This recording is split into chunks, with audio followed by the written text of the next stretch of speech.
Let's go.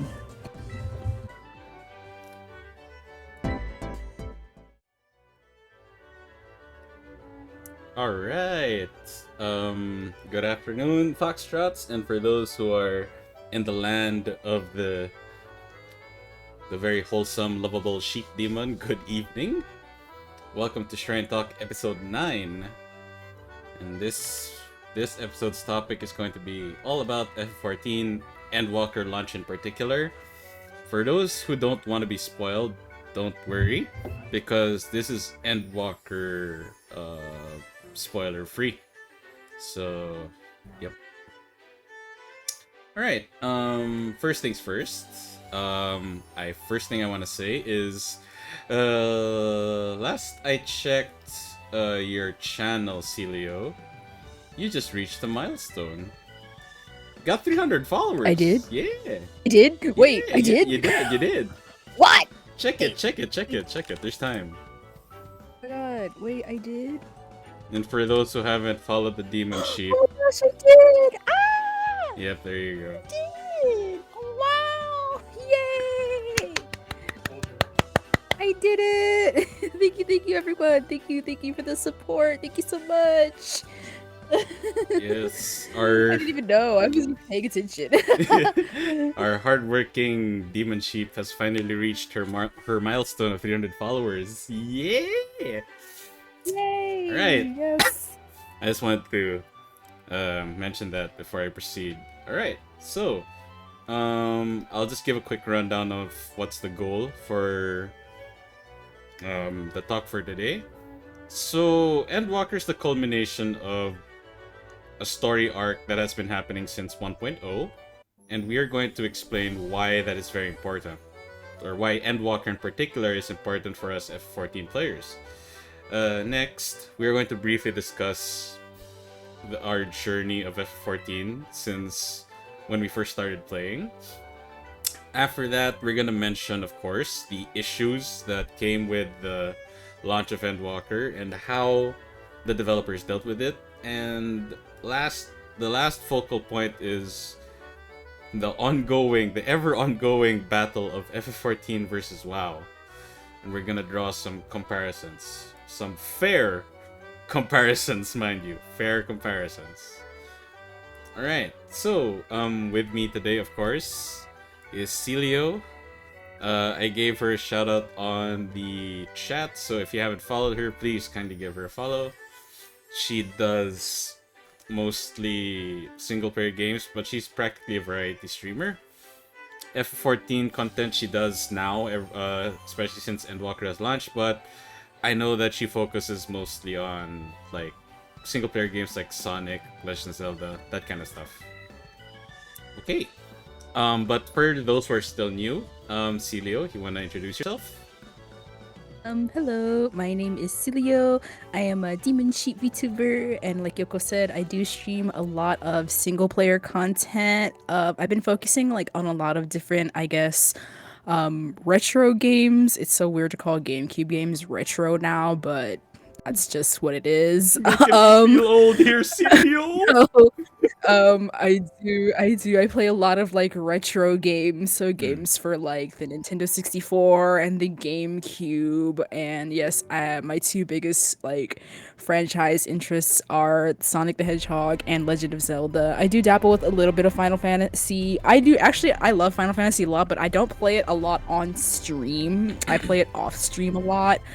But yeah, I've been playing 14 a lot more since, pretty much everyone's playing 14 now. So, it's just a really fun time to get together with everyone and just kind of have like this communal experience with people. But yeah, I'm a variety streamer. I also stream art as well. I do art streams. So yeah, just a little bit of everything, just kind of whatever I feel like doing at the time. So yeah, if you're interested in that, feel free to drop a follow. Thank you. Alright, let's move to the questions part. And by the way, before we do go on, for those who are in chat, please do not hesitate to ask anything about Final Fantasy XIV. I know that, well, MMOs in particular, but also FF14, not a very easy game to get into if you're watching someone stream it for the first time. So yeah, if you have any questions you'd like to ask us, please do not hesitate to ask us about the critically acclaimed MMORPG Final Fantasy XIV that has a free trial up to level 60 that includes the award-winning expansion Heaven's Sword with no time restrictions. Okay. Now, first thing I think we should I think I should ask you is, when did you start playing Final Fantasy 14? I started playing Final Fantasy. This month will be 5 years. I've been playing Final Fantasy 14 for five So that's years. about Heaven's Sword. Uh, I started in Stormblood. I believe I started in patch 4.1, I Mm-hmm. think. Yep. Sounds So it was about around right. like it was Stormblood. Mm. Because I remember Byakko was the big thing when I Mm-hmm. started, but obviously I was still in Romerborn, so like Mm. I I got it on the PlayStation 4. I got it because I bought myself a PS4 as a Christmas present for myself, Mm-hmm. and I was looking at different games to play on my PS4, and I had seen there was the starter version of Final Fantasy 14 where it was like a 30-day starter version. Mm. And I was like, well, I like Final Fantasy games because, I've played every Final Fantasy, every like mainline title except for like 11, obviously, because that's another MMO. Um, but I played all of the other ones, and I was like, I like Final Fantasy. And I'd never played an MMO like before that, like extensively, because I never really had like a computer to like support an MMO. Like the most I would do was I would create a character and then just like kind of run around, but like I never did any like major questing in any MMOs just because my computer would like die. Ah. um um but since I had the PS4 and I could Damn. play it on the PS4, I was like, "Oh, sure, I'll try it out." And honestly, my life was changed ever since. I made a little cat girl. I started on, let's see, what was the store? I started on Brynhilder. That was the server I started on. um, so I was on, I think Brynhilder was on Primal at the time. Yeah, Brynhilder was still on Primal. Um, and I had met some friends. Um, I had transferred to Famfrit because I had more friends on Famfrit. And then I was on Hyperion for about a year or so, and now I'm on Ultros, and I've been on Ultros ever since. So yeah, I've always been on Primal Data Center. Hmm. Interesting. Yeah. Well, me, I started around patch 2.35 of A Realm Oh Reborn. wow. That was around the Wow. time when they were going to add Rogue as a class. Oh, And you're like old school. yeah, and as someone who's usually played the Rogue archetype in any MMO, like when I heard that announcement, I'm like, wait, what? They're adding a class for free? And yeah, for free? And of course, somebody did interview Yoshi.P and asked, why are you giving away content like that, an update that major, for free? And to this day, I still remember his response. Yoshi.P's response was like, wouldn't the players want that? I'm just like, okay, whatever this man is um planning, I'm 100% behind it. And I have been ever since. Man. Alright. What else is there? I haven't been unsubbed ever since. Mm. Yeah, I have never unsubbed ever since. Because like I know that my money is supporting this game. I know that it's going where it needs to go. Because I see it in every expansion, in every patch. Like you can really see the You improvement. You can see the you development. You can really, see. yeah, you really can. It's come so far. It's insane. Like playing through this current expansion, I was just like, wow. You can see the love and care that Yoshi.P and the team have been giving FF14. That's why I haven't ever unsubbed. Like, money well Yeah. spent. I'll like unsub just because like I'll have, bigger financial Mm, priorities that I have to like dedicate my time to. So it's like, okay, I can't really sub right now, but as soon as I can, I'm coming back. Even if there's like a lull in content and like I'm not really like logged in, like I'll still keep my sub if I can keep it, just because I really do want to support the game and I know like the money is like going towards a good place. fair. And like also, Yoshi.P actually encourages people. Like if you feel like you want to unsub, please do it. Enjoy other games. Hmm. We'll welcome you back with more content when you feel like it. Swear to God, every employee from other MMO companies or game companies would be like, yeah, we're never gonna hire you, and all the more to it. Yeah, don't hire Yoshi.P.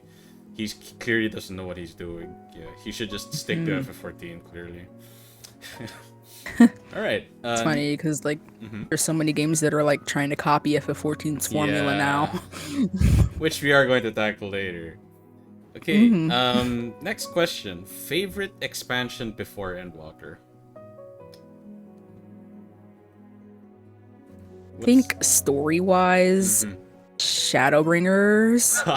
All right. Because the story is good, but like, I think raid wise and like content wise, like the fights and stuff, I really liked Stormblood's Mm, fights more. I like the dungeons and I liked the like raid series and the trials and the alliance raids in Stormblood more because I already told you like FF12 is my favorite Final Fantasy game, so yeah, like yeah. Stormblood had the Evilise raids, which was FF12 and Final Fantasy Tactics, so like I was really excited for that, and that's still my favorite raid series to this day. Every time I get queued into like Rabanastre or something, I'm all like, "Let's go!" I um, swear, every Final Fantasy and every one of my friends who did never played FF14, when I showed footage of the Final Fantasy Tactics raid, they were like, "Yoko, yes. Um, where can I get FF14?" Okay, go to this website. Here's the yeah, Google Doc on how to make an account and buy the game. literally like seeing that because when I started playing Royal City Rabanastre was the big alliance raid, and when I saw that that was an alliance raid, I was rushing so hard to get to level 70 because I wanted, I was like Rabanastre in my FF14, and everybody was talking about like how crazy hard it was, and I was like, that's what I like. Um, And then the two words that made every Final Fantasy Tactic player like just come so hard. Orbon Monastery. I oh my just gosh. saw that. I'm like, I have to play this. I have to freaking play this. And when I went through, I'm like, shit, would they really go so far as to have these characters fully voiced? And I did play through the monastery both in English and Japanese, and all of the all of the bosses were like, oh my god. I can picture them being voiced like this in Tactics. Like the first boss, Mustadio, I'm like, oh my god, you were a pain, but a boon to my party. And first fight, I'm like, okay, this kind of reflects what he does. He just F's you up with a effing gun. And then, of A1 course, Monastery. the second fight, Mommy Agrias, I'm just like, you better be as hype and OP as you were when I first met you in F Tactics. I was proven right. And then some. Like, Yeah. she was even saying the dialogue lines whenever she uses Stasis Sword, Holy Explosion, in a lightning stab in FF Tactics. I'm like, wait, she said the line! That's the exact line she says. Oh my god, that's so freaking awesome. Oh god. Yep. I remember day one when Monastery came out. I remember I was late for work because we were in the raid for like an hour and 45 minutes because Like, we people kept got wiping to stuck at every. Sid. People got stuck at And Sid. I was like, oh, I'm gonna be late for work. Oh well, that's to see it through. As let's see, for Oh me, shit. Here we go again. favorite X-Pac before Endwalker, I would definitely say it's kind of a given here. Definitely, I would definitely say Shadowbringers in terms of like story. Yeah, Like, yeah. I've played every X-Pac, and again, before Shadowbringers, even when I was playing Stormblood, I'm like, Heavensward has the better story compared to Stormblood, but Stormblood does have the more fun, more dynamic fights, in my opinion. Especially with the throwback fights. Like, you get to fight Kefka, you get to fight X-Death. I'm like, huh! Pretty sure every FF nerd out there is nerding out so hard right now. I loved that. I loved Sigmascape. I My thought the only Kefka fight disappointment was. for the fights in Stormblood is when you're fighting the Doom Train, they changed the skill so that it's the name of a skill so it translates better. But I'm like, but the really garbage translation was way better. Who wouldn't want to get hit by a skill called Evil Toot? I'm like, that's so funnier. Should have kept it, but Evil toot. Evil Toot. It just Oh reminds no. me of that little that like meme ass comic of Doctor Doom. And like the character is like, you fool, do not toot the horn, and then Doom is like, you fool, Doom toots when he pleases. I'm like, Doctor Doom literally saying, I toot when I please. Oh yeah. But honestly though, Shadowbringers as a storytelling and narrative experience is something else, I have to say. And in my opinion, if Heavensward didn't prove it, Shadowbringers should be like the thesis that FF14 should be treated not only as an MMO, but like as a mainline Final Fantasy game. Oh, true, true. Because when people play like, have you played all games from FF to FF15, not including 11 and 14? Like, yo, wait, wait a minute, come on, give 14 some credit. Give 14 some credit, especially with Heavensward and Shadowbringers, excluding Endwalker. Like the story and narrative of those games are good enough to be standalone games. Like, to be honest, if you were to make a standalone Final Fantasy game just based on Shadowbringers, Heavensward, hell, even Stormblood, I think they'd do pretty well. I just think they Mhm. do pretty well. Okay, question 3. Who or what convinced you to play F14? This I'm curious to know. Honestly, I guess myself. Huh.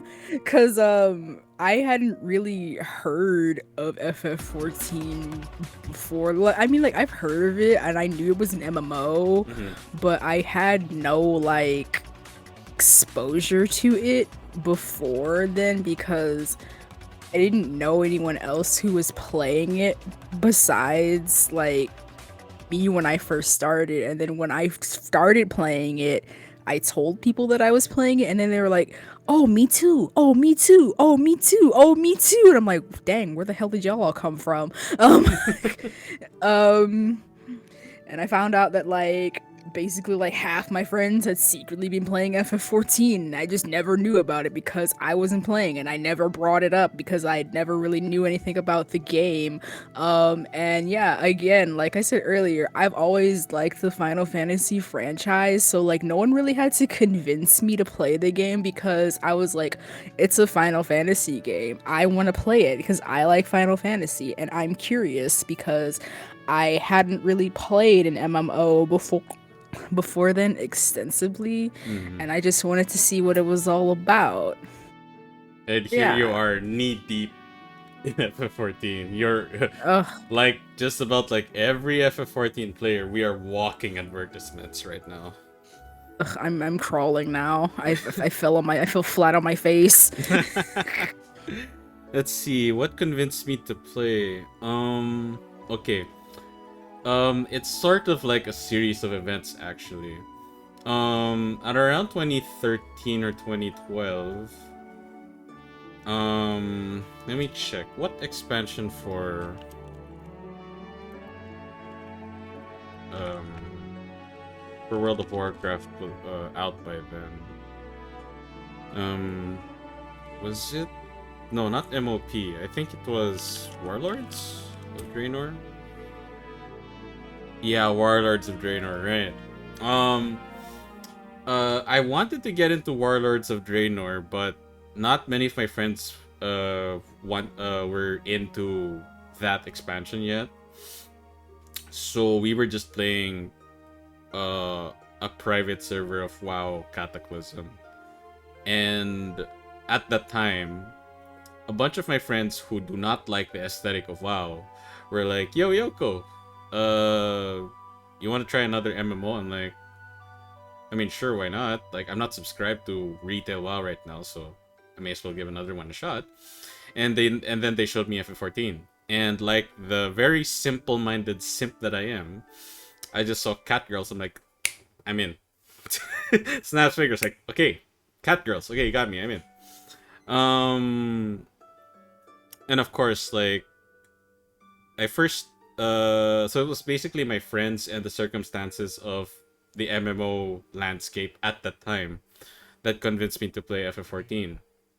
And that was around midway through A Realm Reborn. And I would say that whoever gets into FF14 right now is definitely lucky. Because you guys didn't have to deal with the BS we had to deal with in classic A Realm Reborn. Yeah, because when you reach level 45, the dreaded level 45, there is a huge unreasonable gap to level 48. Like, the MSQ doesn't stop at 45, 46, 47. No, there's 45, and then suddenly there's a gap to like 48. And I'm like, what am I supposed to do with this? What am I supposed to do with this? Grind levels. I'm like, well, it is truly a Final Fantasy game then. Oh, it's always about that grind. Yeah, but again, because Yoshi.P is not a Blizzard employee, because of the player feedback, he's like, okay, we definitely need to tweak this because we're getting new players who aren't used to the traditional Final Fantasy grind, so we should change it. So they did what they did, and they squished a lot of quests and condensed them. So getting to 50 in A Realm Reborn is not as tedious as it was, but the age of the pace still shows even to this day. But honestly, like, if you have enough patience or if you care enough about the story, honestly, A Realm Reborn is gonna go by quite fast. If you think it's slow, you're lucky because it was worse, way worse, like 7 years ago. Right? I'll say that much. Okay. Next question. Have you played? Well, you already answered this question technically. You haven't played any MMOs other than F14, so I will Yeah, instead only ask. like outside of like character creation and like kind of just running around the So world. I you have played BDO then. You have played Black Desert Online. That game is it's a I character. have not played that Yes, it one. is. It is. You said you play it for character creation. So Black Desert Online is a character creation game with an Oh. MMO mini game. Oh yeah, I haven't played that one. Oh wait, no, wait, I'm lying. I literally played Fantasy Star Online too. That's an MMO. Yeah, PSO2. I forgot about. Oh my gosh, not What me forgetting. I call PSO2. Well, it feels weird calling it the World of Warcraft of Japan now because of the state that WoW is in. But back when WoW wasn't shit, yes, there was a time when WoW Oh, wasn't shit. oh, PSO2 was definitely the WoW of Japan because if any country for sure is playing WoW, in Japan, for sure, people are playing Fantasy Star Online 2, 100%. And I did play Fantasy Star Online 2 before. It was fun. It was really fun. What did you think about PSO2? I liked it for a little while. Mm-hmm. I liked the combat and like just kind of running around the world. I thought like the world like itself, like the graphics were really nice. Mm. I wasn't like a huge fan of like the way the characters looked, but I thought the freedom with the character customization was like insane. Oh yeah. How you could literally just like put anything anywhere. That was really crazy. It was almost too much because I'm just like, what am I gonna do with all this? um the fact that there's like so many different sliders for so many different things, I'm just like, this is crazy. And I've seen some crazy character designs in PSO2, but I guess I just kind of got bored with it after a while. And like every time I was playing it, I would just end up closing it and just going back to 14. Even though there Uh, was like nothing, even though there was like nothing to do at the time, I would mm. just like hang out in like Bosjo or whatever, and I'm just like, why did I even Bosnia. log back in? What my guild is also called Bosnia. Bosnia. I I like to call it never FF. thought when I was grinding my scholar and summoner levels like the other day, a lot of my friends were like, "Oh, Yoko, you finally got your visa for Bosnia." I'm like, "Yeah, shut up. I know." I never thought I Bosnia. would find myself in Bosnia though, but level grinding there is very much worth it if you do not have rest of the XP. The level gain there is insane. Yeah, I thought about leveling Sage in Bosja. That's what a lot of people are doing. Mm-hmm. Okay. For me, other MMOs I've played.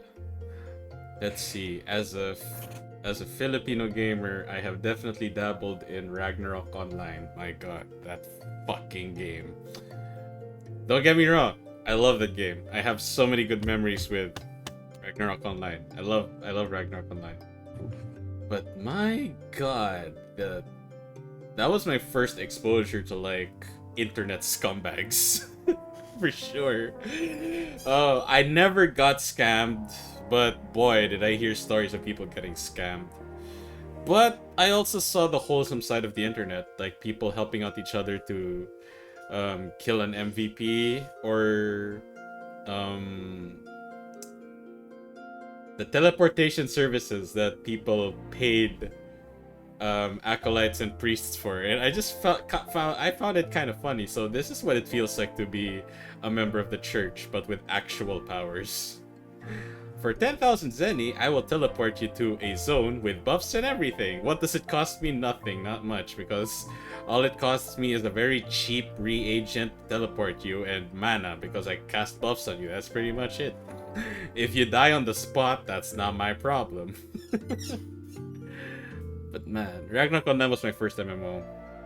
And then after that, my my big break in MMO was definitely World of Warcraft.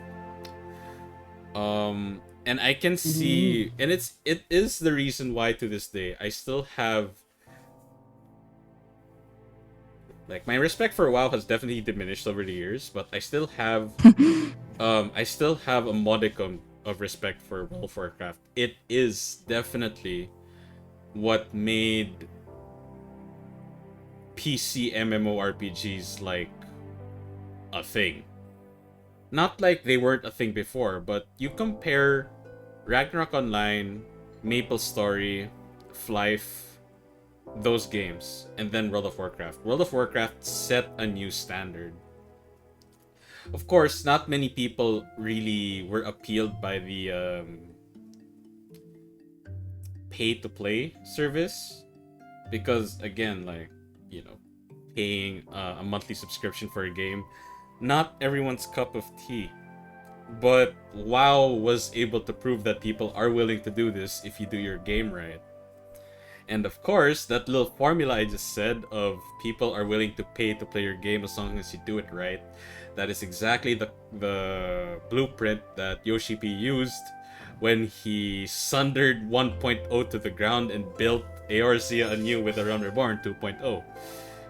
And again, to this day, as the years passed, people kept saying like, "Yo, FF14 is actually catching up to WoW," and what a big surprise! Like it wasn't really a matter of if, it was only a matter of when FF14 would stand toe to toe and eventually overtake WoW. But Yoshi.P honestly, like, I think he's being humble and honest about it, but he doesn't feel like he's defeated WoW. He does celebrate like the success of 14, but he always attributes it to what he has learned playing World of Warcraft. But of course, the rest of the gaming community, respectfully, like, no, Yoshi.P, you should like humbly brag the fact that FF14 is kicking WoW's ass right now. Because like again, there are a number of people who are WoW WoW fans, not like me because I'm not on copium. I've come to accept the fact that yeah, WoW's trash. But don't get me wrong, I don't want it to die. Don't get me wrong. And the reason's very simple. If WoW succeeds, FF14 tries to one up it. When that happens, WoW's gonna try and do the same. Who wins? Both parties win. Us consumers, we win because we get quality games. The developers and publishers win because they get our money. If everything is just one-sided on FF14, I'm very confident that Yoshi.P is not gonna rest on his laurels. I honestly don't think he will.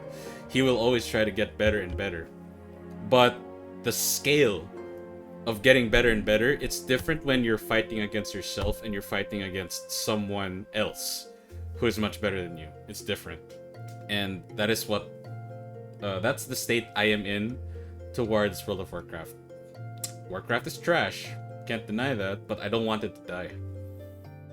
And of course, like, I'm pretty sure people who watch this, like, you're just hating on WoW. If you don't like WoW, then don't play the game. I'm like, I really don't play the game. I do not like WoW, but just because, oh boy, I got raided by Miri.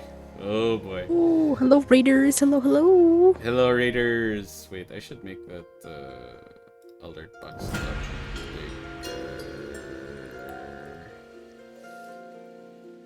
Okay, there's spot in the middle. Thank you so much. Wait, hang on. Let me just give a quick shout out to Miri. Oh right, just chatting after the hello. Hello to Easy Boys. CS Finney, thank you for the follow, and hello Karsk Tommy. Welcome to the stream.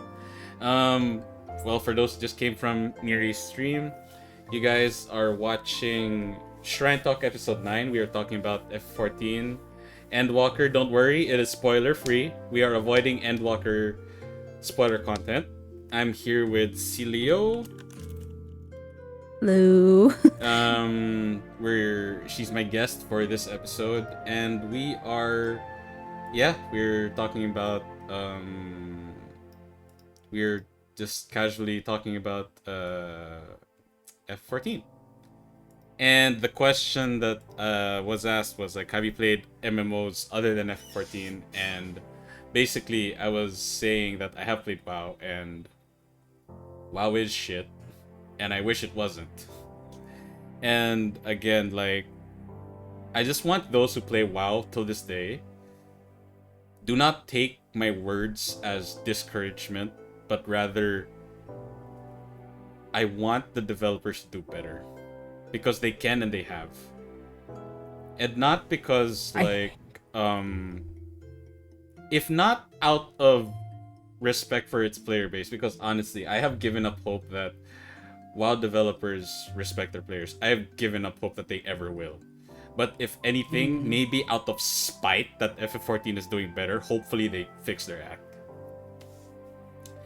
Right. Yeah, because not even because I want FF14 to get better or one up them, but I just genuinely want people to enjoy their game.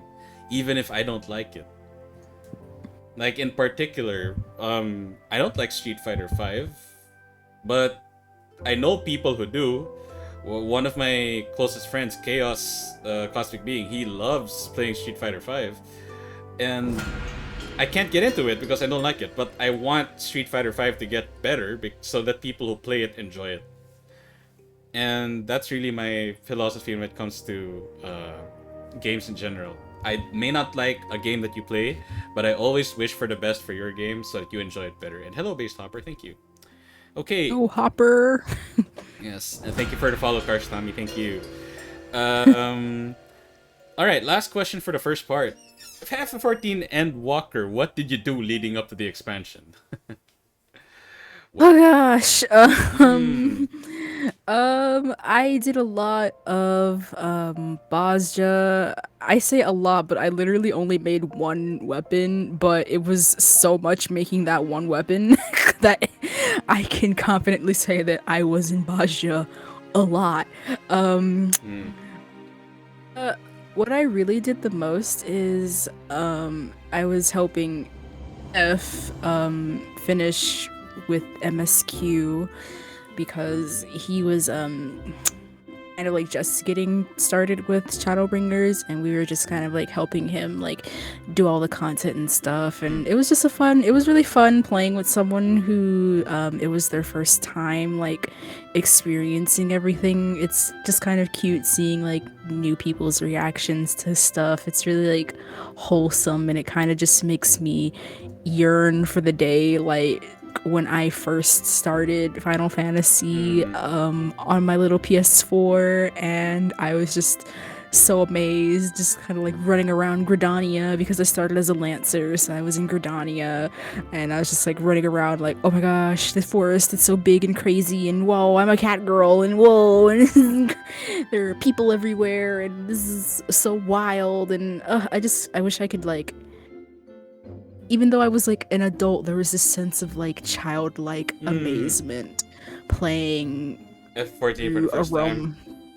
Yeah, it was. I was so just like I totally feel amazed that. by everything. Like when I got to Limsa Lominsa because I started as an Arcanist, I'm like, okay, this dock city looks pretty cool.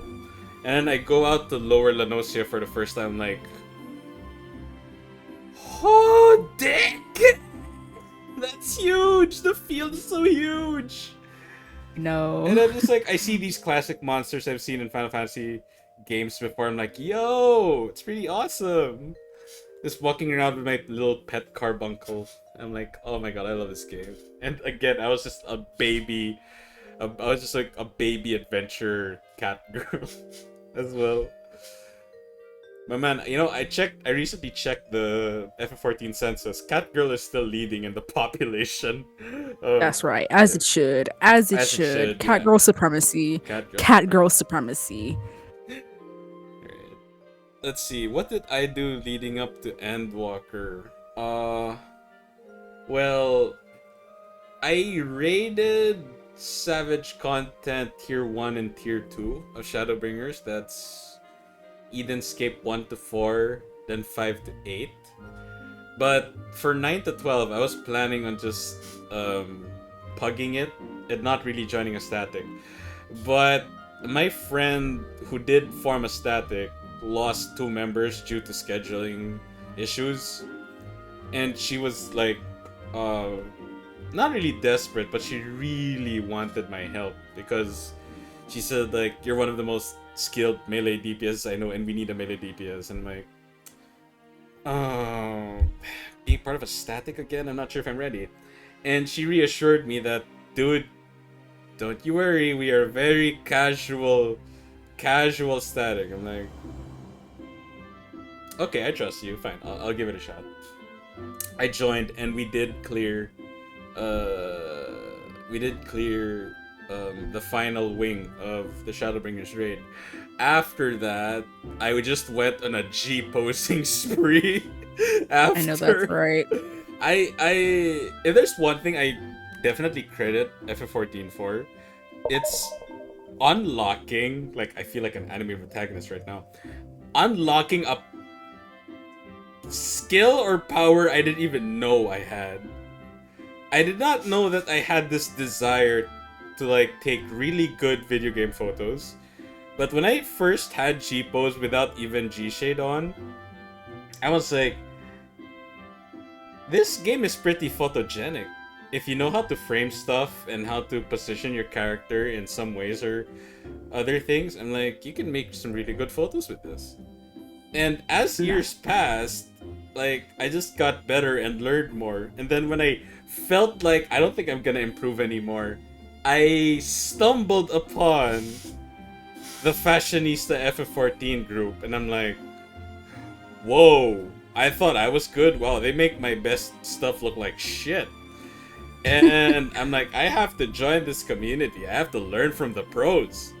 And I did join a couple of years back, and I've been religiously following, like, their advice, their glamour posts, their G posing posts, and of course, recently, they have become well known for being, in my opinion, being the definitive Final Fantasy XIV highlight clippers right now. In particular, Lulu of Fashionista 14. They regularly dish out clips on a daily basis. High quality, by the way. So if you guys want to watch FF14 clips, I highly recommend Lulu. You can just search it up in YouTube, Fashionista 14, or Final Fantasy 14 Fashionista. And if you see like a Ra'en aura or a white scaled aura on the thumbnail, that is definitely Lulu. So yep, go check her out.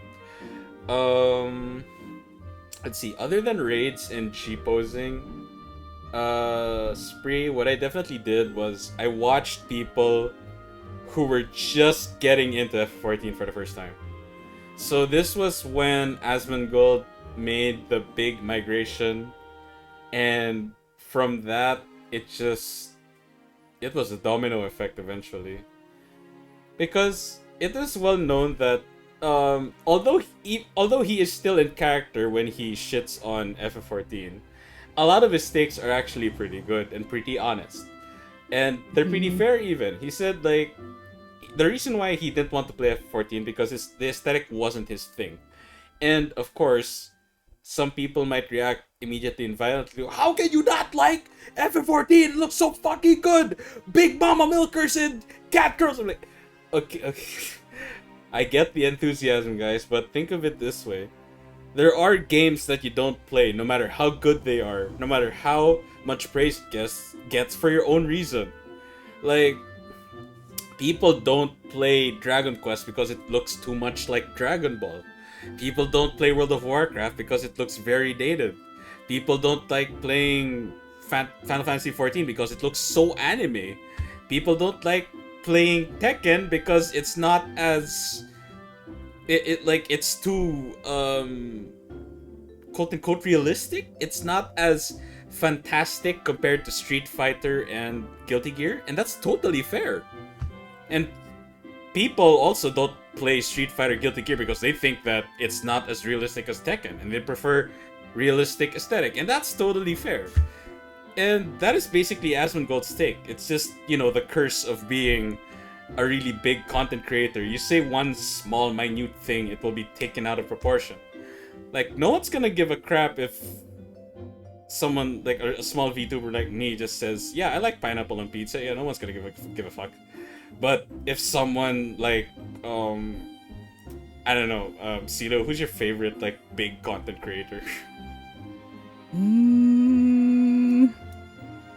Dang, I don't really... Or even a YouTuber, doesn't matter. I don't really have one. Let's see, a big content creator I like.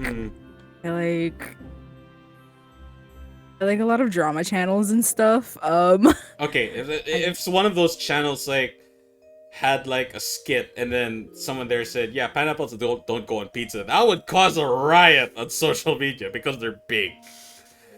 Yeah. But honestly, ever since like when Asmongold joined, that is when Yoshi.P was like the sufferings from success arc of Yoshi.P started with that.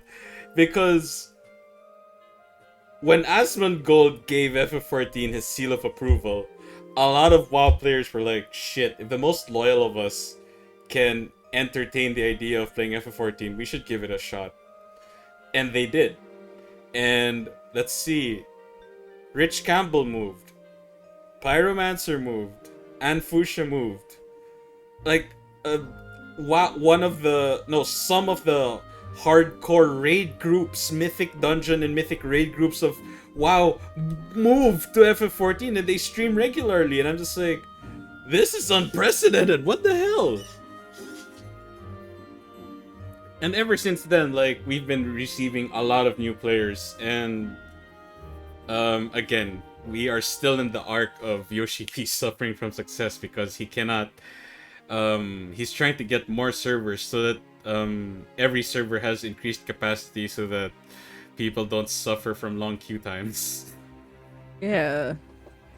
But yeah, honestly, that's what I've been doing before Endwalker. I've been watching people bawl their eyes out, react to, iconic moments in FF14. I'm just like, got him!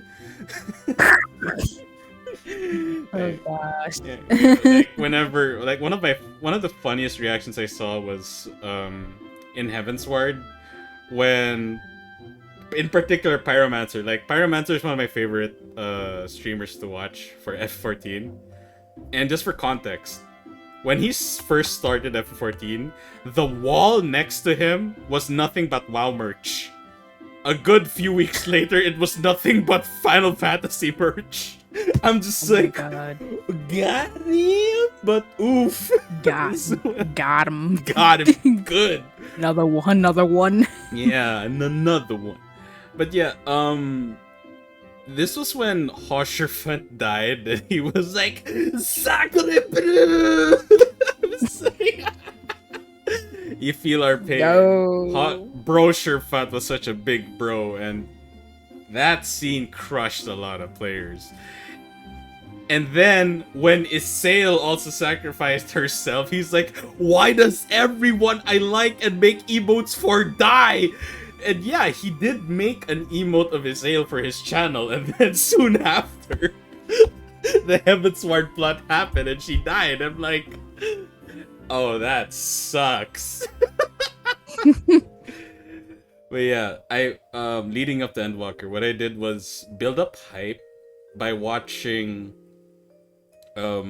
content creators new to FF14 stream the hell out of FF14. It was really fun. Alright, brief intermission. Ceelio and I are just gonna talk about random stuff about FF14 while also entertaining any FF14 related questions you guys might have. And we do have one question so far from Calcifer Hotorobi. Which character has the best milkers? You want to share your thoughts on this? Ceelio? I mean, Yashtola's literally right there. Y'shtola. Best milkers, yeah. Like, best doesn't necessarily mean the biggest, but like aesthetically the most pleasing milkers. She's literally mommy, like Mommy mom. Y'shtola. Yeah, pretty. I would definitely agree with Y'shtola. Hang on, let me bring up a photo of Y'shtola.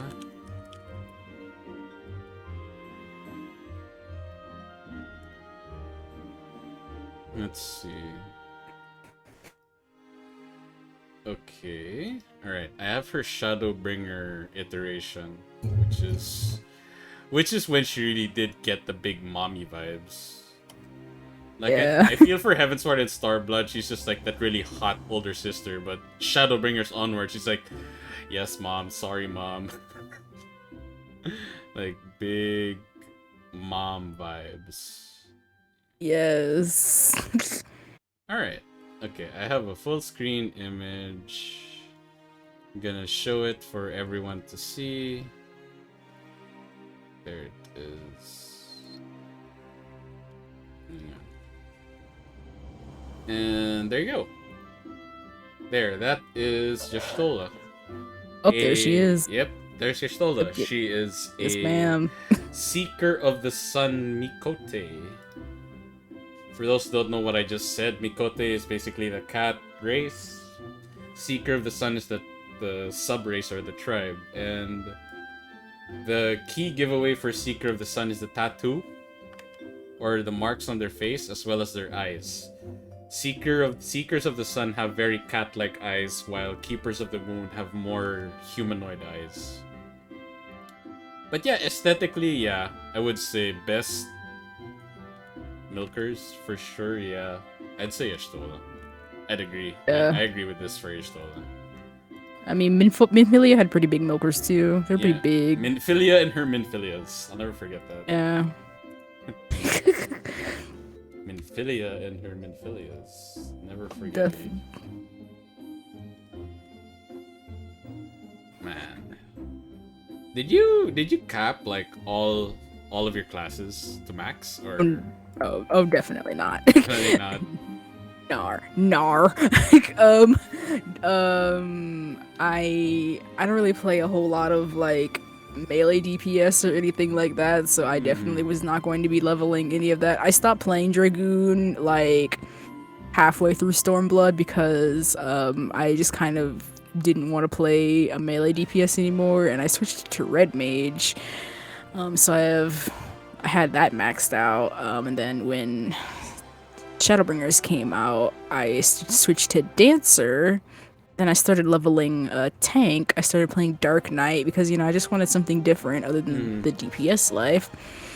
And so I had Dark Knight at 80, and I did a lot of extreme progging on Dark Knight, actually. And then, I don't know what happened, but now I'm an Astrologian main. So I'm a healer now, and I've enjoyed healing. I did healing all through Endwalker, and I really like it a lot. I like the challenge. I'm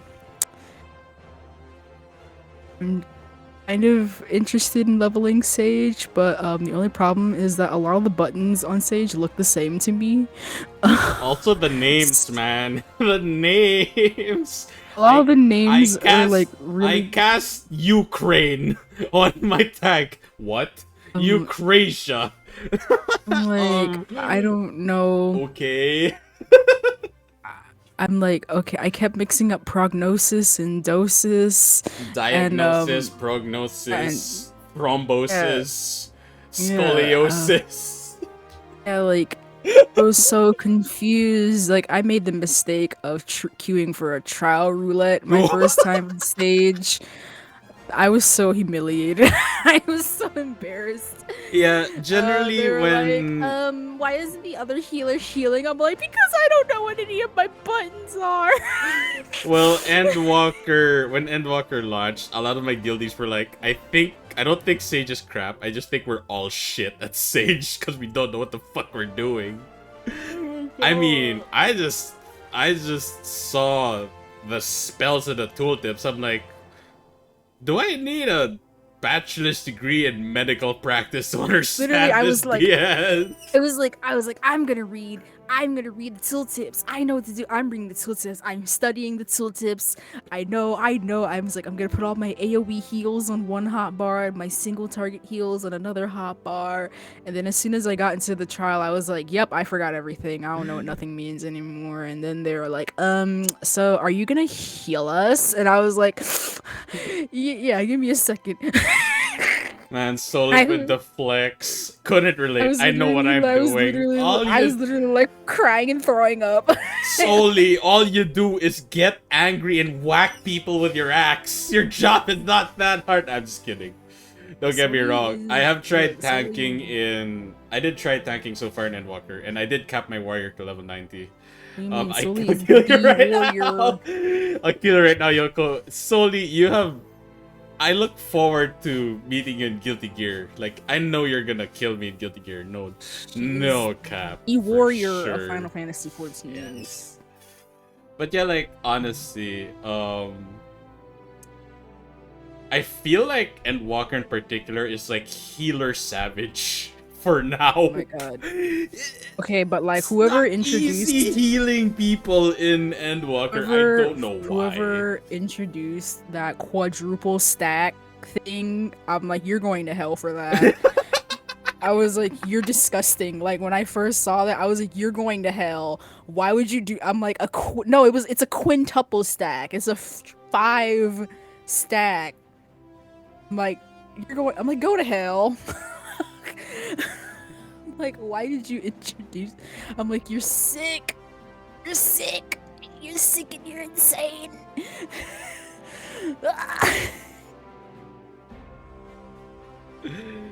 Man. Let's see. Alright, I think alright, yep, it's time. Okay. Next for part 2, this is where we get more in depth with our discussion of Endwalker.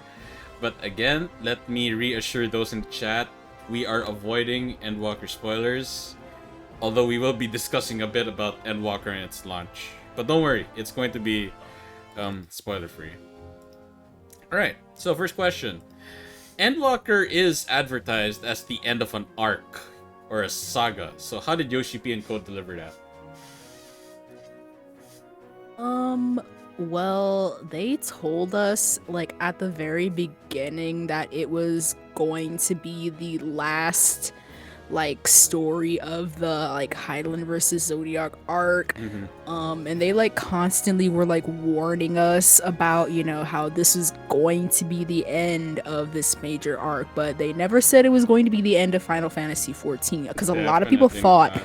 a lot of like new people thought that this is going to be like the end of the game. It's like, no, they just said this is the end of this arc and they have no plans of ending the game anytime soon because they still have so much story left to tell. But like every like live letter, they would always have more and more reiteration about how this was going to be the end, how it was going to be the end of the Scions, and how it was going to be the end of basically everything, you know. And people were like, oh my god, everyone's gonna die. Everyone, they're like, the end of the Scions, everyone's gonna die. And I was like, oh my god. I'm like, I don't think everyone's gonna die, but I know I'm gonna be crying nonetheless. And then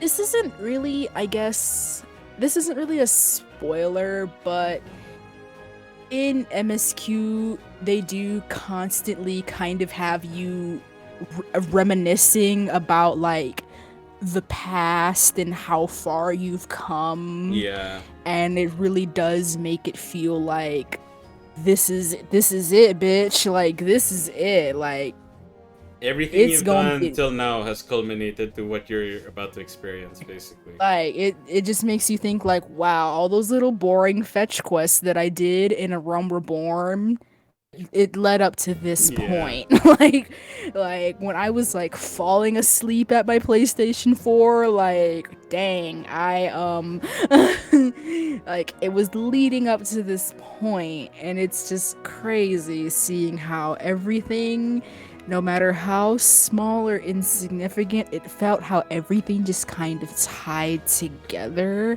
And I'm just like, how did they manage that? How were they scheming this entire time? But yeah, they've always just been advertising it as like, this is the final story of this arc, and after this we're going to be going to new worlds and having new stories, and I just can't wait to see what's going to happen next, you know? But like you ask, how did they muster this? How did they scheme this? It's called having this planned since like 8-10 years back. It was actually planned. You don't just you don't just do this on a whim. They had this planned. And like, even for those who didn't play 1.0, for those who just started in A Realm Reborn, you can feel the progression and the escalation of every plot. Because A Realm Reborn, you're just an adventurer. And as every X-Pack goes, you get to see your bigger role in the story of FF14. And in Shadowbringers, it like slaps you in the face with like who you really are, and you're like, I am what now? And then you realize, wait, the ramifications of the fact that I'm actually like Azem. I'm like, wait, shit. This changes a lot of like what you know ever since A Realm Reborn. And again, Right. it takes time to build up. You don't just do it because it sounds good. I mean, I don't like using other forms of media as a comparison for video game media, but think of it this way.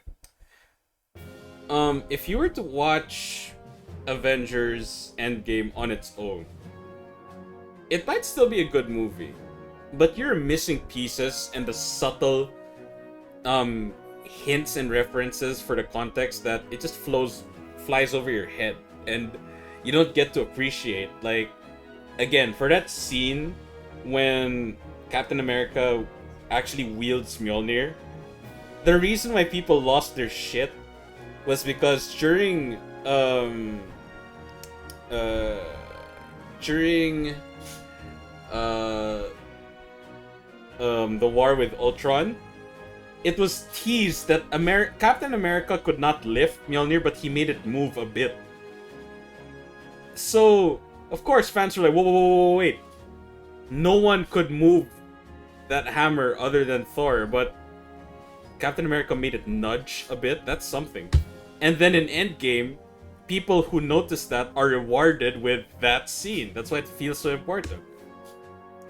So like in Endwalker, whenever you see a scene and you're like, wait, this plot point from Heavensward was leading up to that, or from Stormblood, or from A Realm Reborn, or from Shadowbringers, it really just comes into place, not in a convenient way, but in a very cohesive manner. Like, it makes sense. Like, Right. it was meant to come to this point. But of course, I have to Right. applaud Yoshi.P for the little subterfuge that he did with the trailers and the wording in several of his live letter from the producers. Because again, while I understand the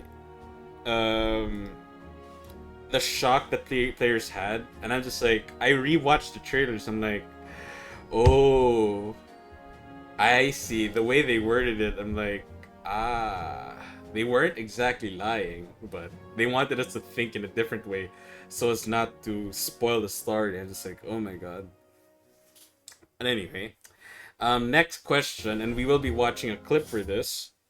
WoW claims to be doing the same thing, which is culminating like an arc, okay? With patch 9.2, and video will be provided. Okay, I'm pretty sure Ceelio has not watched this because she doesn't follow WoW. She has no reason to. But I'm pretty sure you're gonna be saying what and that's bullshit several times, or you basically what. I'm pretty sure you're gonna say what a lot several times. Like Right. not in the inquisitive sense, like what is that? No, like what? Because you're like, you'll catch that. Wait a minute. Is it FF14 this? And then okay, I'll just play the clip. Okay, so patch Alright. 9.2 of World of Warcraft is called Eternity's End. Has the word end in it. Okay, that is 1/3 plagiarism. I'm just kidding. Alright, that's 1/3 of the word Endwalker. Funny coincidence. Anyway, let's watch the clip. The Shadowlands story pulls together threads that started in Warcraft 3 and wove their way through many of our expansions. I'm gonna stop just here for a moment. Anyone who's played Warcraft since 3 knows that that statement is utter bullshit. I'm gonna emphasize utter bullshit. What he just said. This. Pulls together threads that started in Warcraft 3 and wove their way through many of our expansions. I'll explain later, but that's bullshit. But don't get me wrong, the man speaking is not lying. He's not lying, but he's also wrong. Anyway. We approached it like a drama in 3 acts. Now, as the third and final act begins of the saga, we need to stop the jailer from reaching his ultimate goal, which is to rewrite the rules of reality Eternity's End serves as the final chapter of one book of the Warcraft saga. I'm cringing so hard right now, even though I watched this several times. The jailer has the advantage. He has seized the sigils of the leaders of the Four Covenants. We see Sylvanas realize that she's been a pawn in the jailer's game this entire time, and she refuses to serve him, and she's taken prisoner. The jailer is able to open a portal to who knows where, taking Anduin with him. And the Primus had us take some time to retrieve some new sigils. Now we have gathered our forces. We are working with the Primus to open our own gateway to pursue the jailer to this realm unlike any we've seen before. The Primus opens a portal, and we come into this alien land. Don't It's punch the monitor. completely Don't white, punch the monitor. foggy. We're walking on water for some reason. They can I only mean, like, make I'm out not, like, some mad shapes, or anything. some I'm just like, figures okay, there, I see. some crazy devices and Oh, that's some consoles. video game water. Eventually, you make your way to a giant gate, and behind it lies Zereth Mortis. Zereth Mortis was created by the first ones, and it is intended to create afterlives. Think of it as being tucked away in the fabric of the Shadowlands itself. It's kind of the behind the scenes of these afterlives that we've journeyed to.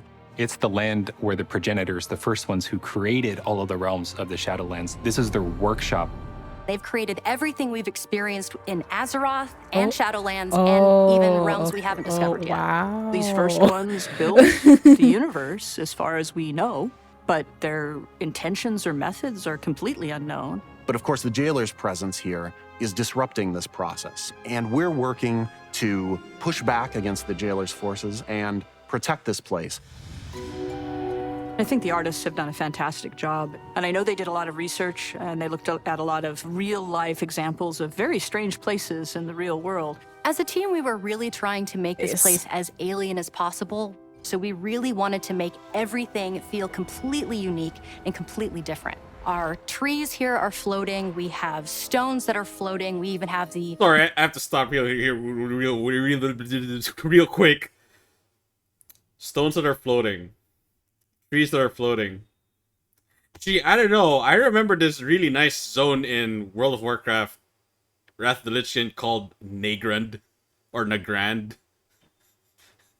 Unique, my ass. But whatever, I'm nitpicking at this point. Anyway, moving on. massive Forge of Afterlives that is floating in the center of the zone. And true to its name, it's I just think something this is that so is funny kind since of I have, putting like, together a new zero afterlife to be sent knowledge out of into the WoW. Shadowlands. We have this water all around you because like, water what? is really the That's Oh, catalyst wait. Wait, this is the most meme part. Imagine spending a good amount of time talking about water. for any kind of creation. It's actually unlike any other water that we've seen before. This is actually water that we can walk on. It almost creates like a threshold between Zereth Mortis and some other kind of more primordial space right below Oh it. god, they invented water Everything too. you see in Zereth Mortis has a purpose, an intention behind it. For us, it was really important to find ways to convey that intention in the environment itself. And one of the ways in which we did I mean, it's not. It's They're a kind of they're water. very proud of that. I'm like, rogues, shamans, and death knights have been walking on water. I mean, if you want to say that this water is different, you could have been more specific, not very enigmatic in its description. Come on, like, it's unlike any water we've seen before. How about specifics, buddy? How about specifics? Please. Okay, moving on. it was through this duality between a lush and a dry biome. In the dry biome, we see perhaps what the original look of the zone was when the progenitors were first establishing this workspace for themselves. And in the lush biome, we see the result of their experimentation with plant life and fauna and things like that. These are all test beds for what we'll eventually see elsewhere. From there, we started thinking about what kinds of creatures would be in this place that are fundamentally prototypes. There's terraforming here. There's creatures that are building afterlives. We tried to really stretch and think what that might be like. My personal favorite includes the giant Oh shit, I'm gonna cringe really hard here, but I'm gonna try my best not to cringe. armored snail, and we also have a progenitor chicken, which answers the question of what came first. These first ones who Robot crafted chicken! Zereth Mortis, what they left behind were the Automa, meant Robot to take care frog! of the place and make sure that it fulfilled its function to create afterlives. The Automa have several different classes, and you can see this in their silhouettes. We have the Builders, we have the Protectors, we have the Casters, and each one of them have a specific role within the Shadowlands. And then you'll also discover the Jiro, which are a part of the Automa. They're a little more quirky, they have a little more personality, they are a little more sentient than the other Automa, so some of them even split off to pursue their own desires. Cute. Unfortunately, when we found our way in, Devourers also found their way in. They are ravenous. They're consuming this weird energy, and it's causing them to mutate and to fall apart.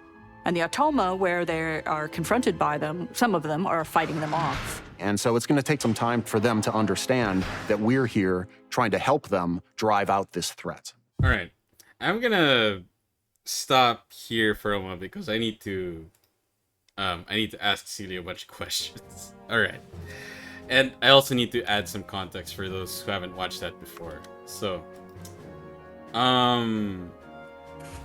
basically,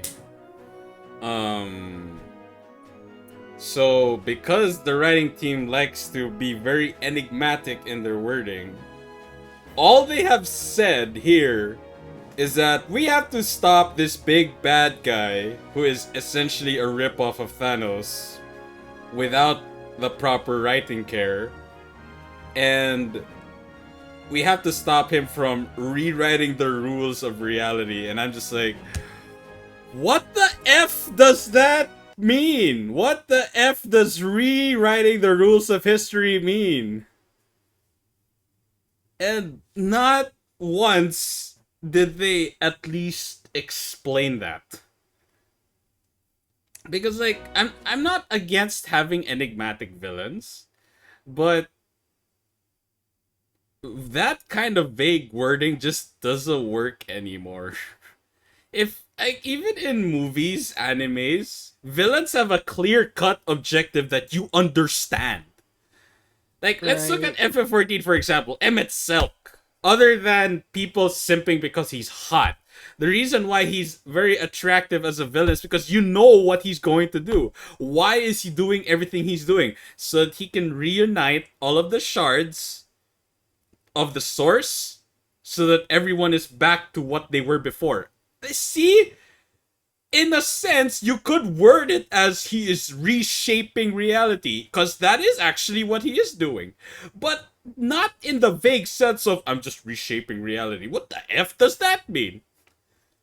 I mean, you could make the most simple things sound so enigmatic with the right wording. Like, Ceelio could just be frying some eggs, and then I ask her, yo, Ceelio, what are you up to?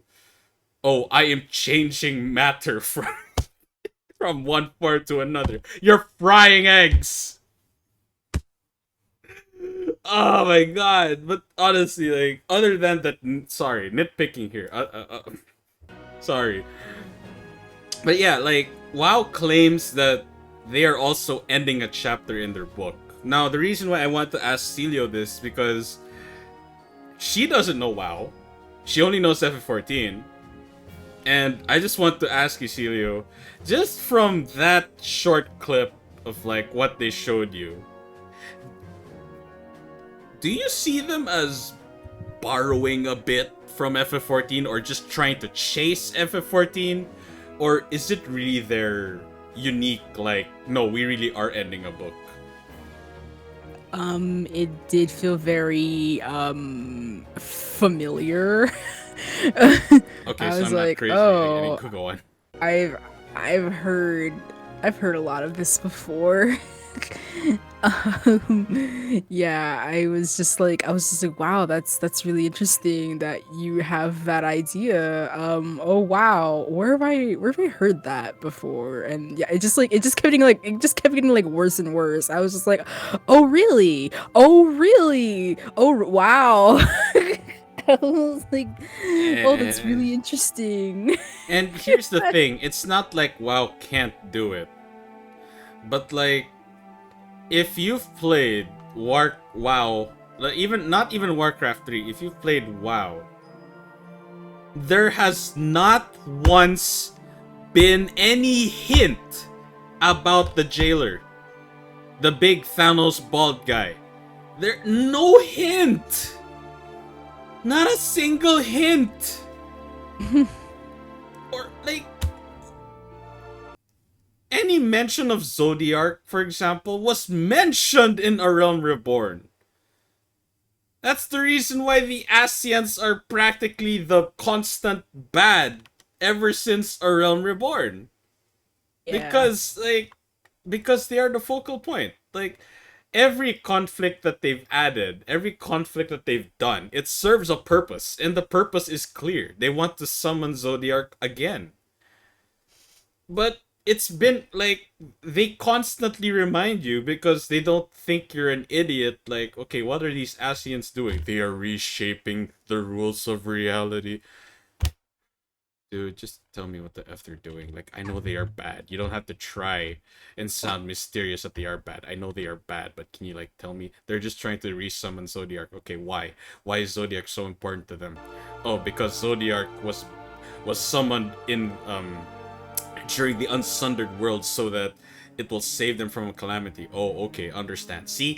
Like, they explain the plot as you play, and they do not retcon anything. But, like, hello, Enigmatic guys, hello.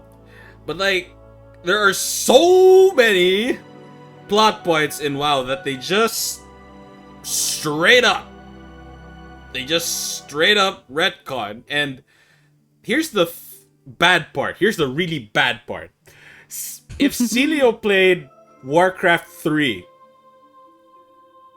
Grain of Chaos, Frozen Throne, WoW Vanilla all the way up to now, I guarantee you she will still not understand the story. Why? Because they have this genius idea of locking plot points, important plot points, behind books! Books that you have to read! Dang. And you're wondering, why would they do that? Money! It's all about the dollar bills, yo! Makes me sick! Because, like, I love the story of WoW. The characters are great. It's rich in lore. And you have to do a disservice like this just for the sake of making money. Like, one of the noisiest parts about WoW lore is that everyone hates Sylvanas' guts. And I understand why. But, like, there are players out there that don't even know why she did what she did. In like why she burned Teldrassil. Lots of people don't know, and lots of people will say, it's because she wants to make war with the Alliance. She just wants to F thing up. Wrong. Look, I love Sarfang. He's a cool orc, but he is also the reason why Teldrassil burned.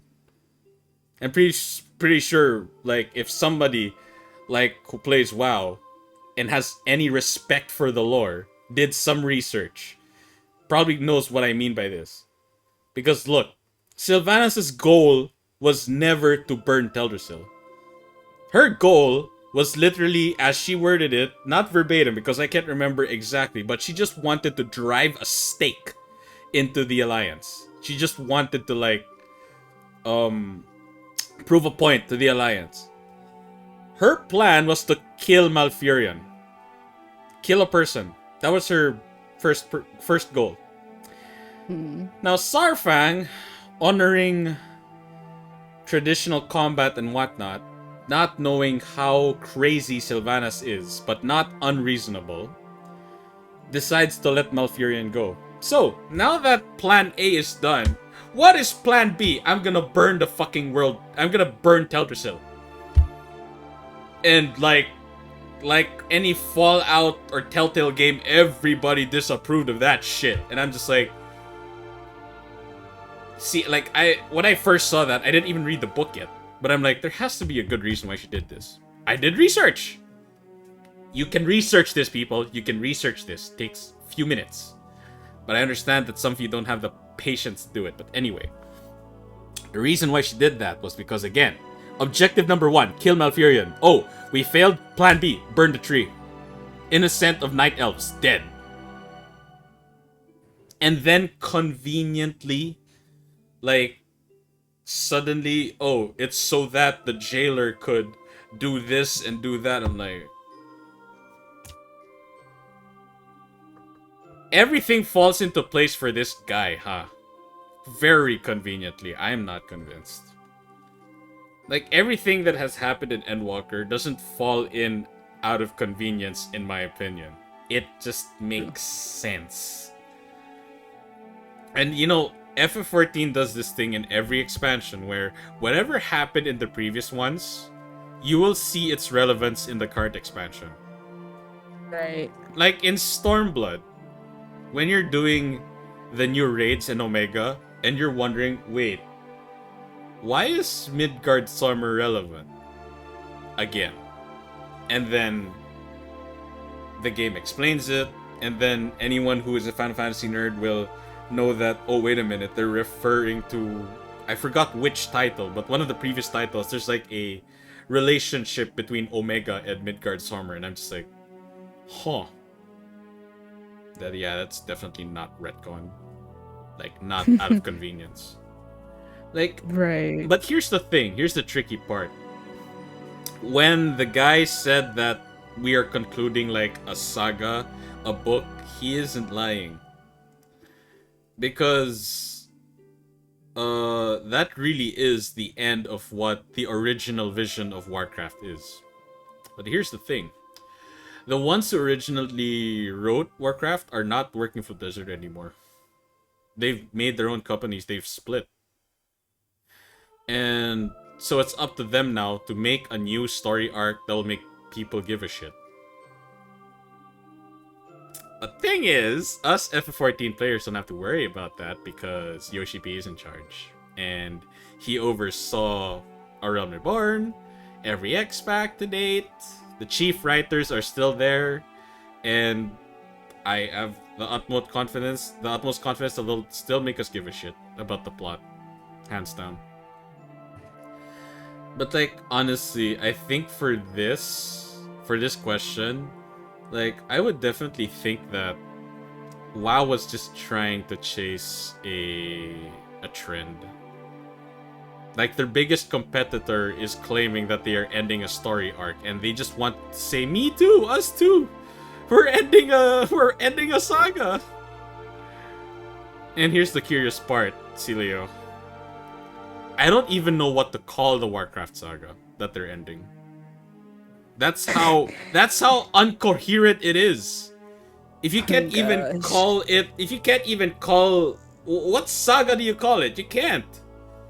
Like, think of it this way. I mean, FF14, the arc is the arc of Light and Dark, Hydaelyn and Zodiark. And then ever since Endgame, it's literally the Infinity Stone arc. Because every Marvel movie end credit or some plot points have been referring to those damn Infinity Stones. Because you're leading up to Endgame. To Infinity War and Endgame. It makes sense. And Warcraft, I'm just like, wait, your plot is all over the place that I don't know what arc to call this. Because there are like so many small arcs in this really huge ass arc, but not to say that F14 doesn't. I mean, every expansion is sort of like an arc, right? You have the Dragon Song War arc, you have the Liberation of Alamigo arc, Salvation of the First arc. Yeah, but they all tie in together. That's the thing.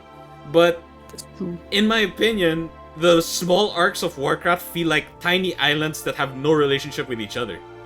That's what I see them as. And that's really my chief problem right now with the writing of WoW. And I'm just like, you guys either don't have no respect for your plot or you have no faith in your plot. But let me just say this. I'm not a writer. I'm not a professional writer. I'm just very passionate about the game. So, even if they don't give a crap about what I say, well, I don't give a crap about your game. So, I mean, not my problem. Right. Alright, next question. Alright, Endwalker's launch was plagued with login issues, long queues, random DCs, and server crashes. Before we move on to the what's the underlying issue, let's share our experiences first. You first, Ceelio. Logging in has honestly been insane.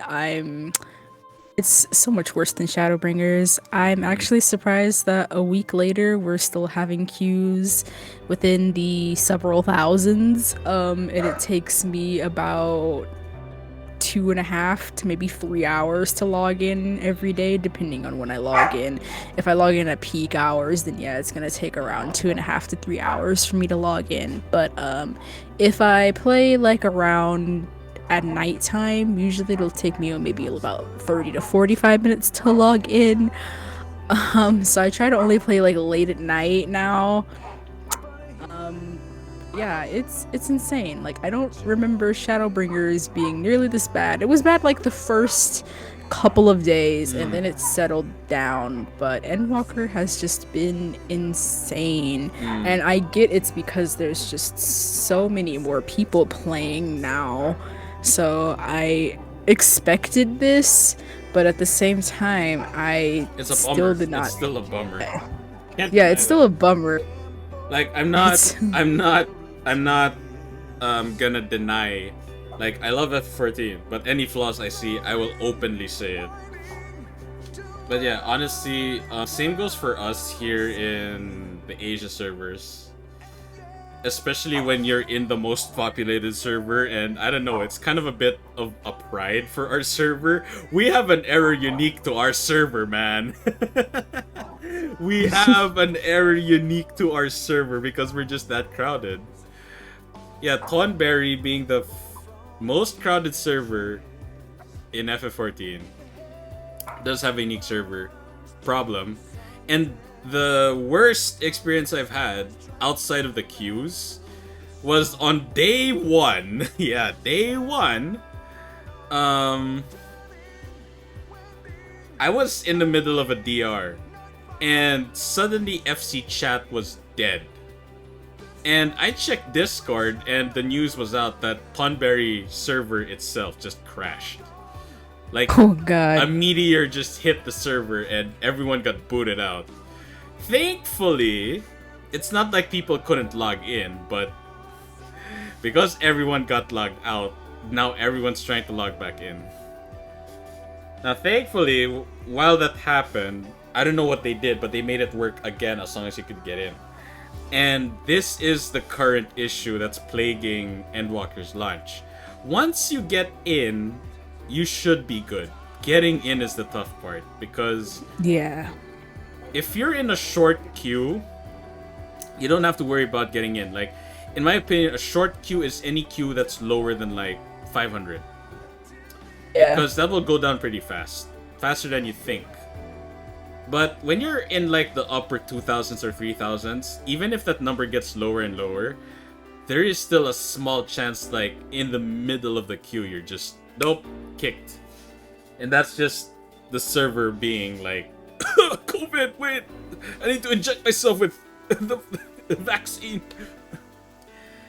But yeah, honestly, like, I understand the frustration, but try to understand it from Yoshi.P's perspective. If there is anyone more frustrated than every player out there, it's Yoshi.P. Because he wanted this to be perfect. That's the reason why he even delayed the game by 3 weeks. He wanted Endwalker to be perfect. And the fact that these issues happened pisses him off. And it's not like he didn't try. And I apologize for those who have this idea that money is not an issue. They should have done the necessary... Yeah, that is correct. Yes, money is not an issue. But look, you cannot just throw money at your supplier. Like, let's say that you have a supplier for... Ceelio, what's your favorite food? Favorite snack? I like chocolate. Okay, fine. Let's say you have a supplier for some really good chocolate, right? It's really good shit. But you're not the only buyer if they really have good shit, right? You can throw $100,000 at your supplier. If your supplier says, "Dog, I'm just out of chocolate. I can't provide you $100,000 worth of chocolate. If I could, I would, but I just can't.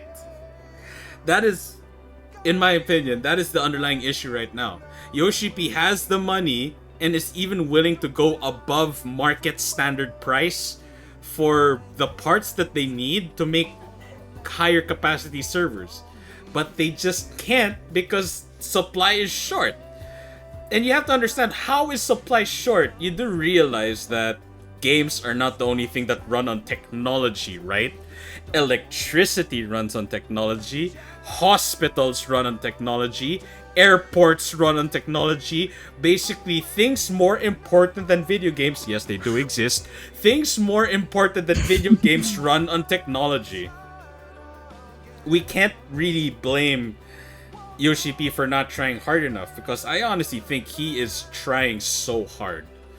But the suppliers for these parts are just like, we can't, dog. We have to give priorities to, like, you know, government-run establishments and hospitals and whatnot. They gotta get the nano machines first before you get your nano machines for your servers. I'm sorry, man. Like, again, they are willing to go above the price just to get the stuff we need for better servers. And to be fair, like, the middle ground we have right now is we are apparently going to be using some of the developer servers just so we have higher capacity. And this is something I have noticed quite recently. Like yesterday, not yesterday, sorry. During the weekend, I tried logging in at like 9 in the evening. On like a Saturday evening. That's peak time in my opinion. A lot of people are still gonna be playing at 9 in the evening, in my opinion. My queue time was large. My rank in the queue was large, but the amount of time I spent in queue wasn't as large as it was. Wasn't as long as it was on the first day of Endwalker, which is baffling in a good way. I don't know how they did it, but yeah. Alright, now to segue into the next question. So Yoshi.P and Co have been very transparent about the issue. It's on their website for you guys to peruse. They have been constantly providing updates on the login issues and the queue times, etc. What are your thoughts on how Yoshi.P and Co have been dealing with this, Ceelio? I honestly think they're just doing the best they can. I mean, like you said, there's not really a whole lot that they can do because they don't have the resources to fix the problem. So really, all they can do is just kind of give suggestions on what people can do to help, like, ease the problem themselves. And I haven't really been super upset. Like, yeah, it's inconvenient and it is annoying, but like, I know it's not really like something that they control like right now. And I know they're like, I've seen complaints on Twitter like, this is a product that I pay for, I should be able to get into the game that I pay for. And it's like, when you signed up to get that sub, you also signed up for this. Because guess what, you're not the only person that's trying to get in right now, and you need to realize that you're not the only person playing this game. There are millions of people playing this Literally game. This millions. is the and biggest, funny thing is, the game keeps constantly growing, getting bigger and bigger every like couple months. There's constant growth, and this is the biggest launch that we've had ever. Like, I don't even know how many times bigger it is than Shadowbringers, but I know it's way a lot. because So way bigger. So yeah, really, I'm like, I just know that they're doing the best they can, but like, there's just not really a whole lot they can do because they just don't have access to the resources that they need. And I'm a very patient person, and I understand that they don't have access to that stuff. So like, I know that like in a couple of weeks it's gonna die down. It'll be fine. Like, you'll be fine. like, the way I see it as kind of like watering a plant, you know, or planting a tree. You can have the perfect plan, the perfect tools, the perfect conditions, but things just might not go your way. Yeah. Like, you can even plot, like, there are so many things you cannot account for. I mean, weather, for example. Yeah, this Right. week it's sunny 90% of the time. Suddenly rain, no sun. What? How dare you, sun? How dare you not show up to provide my freaking tree sapling with all the nutrients it needs for the photosynthesis and whatnot? How dare you? I bought this plant so it can... That's not how it works. But like, honestly, Yoshi.P can throw all of the money, all of the effort, all of the time. But if he cannot get his hands on those parts that he needs for the servers, he just can't will themselves to appear on his desk. Were it that easy, we wouldn't be having this conversation right now about the issues. Right. Because that's the first thing on his list. As much as he wants to enjoy Endwalker himself, he wants everyone else to enjoy it first and foremost. But to be fair, in a surprise move, I'll ask you this, Ceelio. Despite everything you've experienced, like server issues and getting booted randomly, did you expect any compensation? No. No. And I really didn't like want any. Yeah, you were Like, we better get compensation for this. No, like even when I Yeah, got like- booted after that, and my login time was my rank in login was literally like 15,000. Like, Sasuga Endwalker, totemo sugoi game desu ne. Endwalker's that Like, good that I'm- people are just gonna like, yeah, I'm gonna queue through 20,000 people just to play this fucking game. I don't care. Is that good? Yeah, like I've seen some people like demand like free sub time or whatever because they haven't been able to get into the game, and I'm just like, I couldn't imagine being that entitled. Like, I just can't. Like, I'm just like, look, if the queue is that high, I'll just go take a nap or something and come back later. Like, I'm just And very. honestly though, like when they announced that everyone's getting 7 days of free time, and I did check my subscription time. I don't have a recurrent subscription. I just add game time using Krista. But I did check the amount of game time I have. I'm like, whoa, they really did give me 7 days. Holy shit. Oh, that's cool. When- I see. I didn't even know that. Yeah, they added every player, every paying player has an added 7 days in their subscription, and I'm cool. just like, this That's was not cool. needed. And here's the better part. Here's the kicker. Yeah. This comes from Yoshi.P himself. He said that if the problems persist, we will seriously consider giving more free days as this persists. I'm just like, I think Yeah. I can count on Yoshi.P to actually do that if he feels that it's needed. Like, holy shit. Right, like he doesn't even have to do that. did- That he just shows did how much he have like to. cares. And I'm sorry, but if you guys want something to blame for not being able to get in, it's those scumbag macro users that are trying to dodge the anti-AFK system. Yeah. They exist. Like, I watched one of Lulu's clips, and one of them was caught red-handed on stream. He basically put his character in a corner of a map in Kugane, Yeah. and he'll just walk back and forth. And it's a low traffic area, so the odds of people seeing that are very low. Thing is, I've seen people just kind of like auto running in their like houses or whatever to like keep the. absolutely disgusting. Like, whenever I log out, I'm not bothered by the fact that I'm gonna queue again. Because, like, me logging out, I just see that as someone is going to get in and enjoy the game. That's the way I see it. Yeah, like if I like go and do something and then I'll be logged out, I'll be like, oh no, I forgot. But like, it's not that big of a deal. Like, I'll just be like, okay, well, I'll just log back in later, I guess. You know, it's not that. It's like it's not the end of the world to me. Like, I'll just be like, oh shit, I forgot to. I forgot to click on my character, but you know, whatever. I'm just like, you know what, someone else gets to play. It's all good. It's whatever. Mm. I can just come back later, you know? It's Like, just sad that people are doing this, and I'm just like, I've seen like so many like just like yeah, macro users, crazy auto method. Not even clickers. I've seen someone like tie what did they do?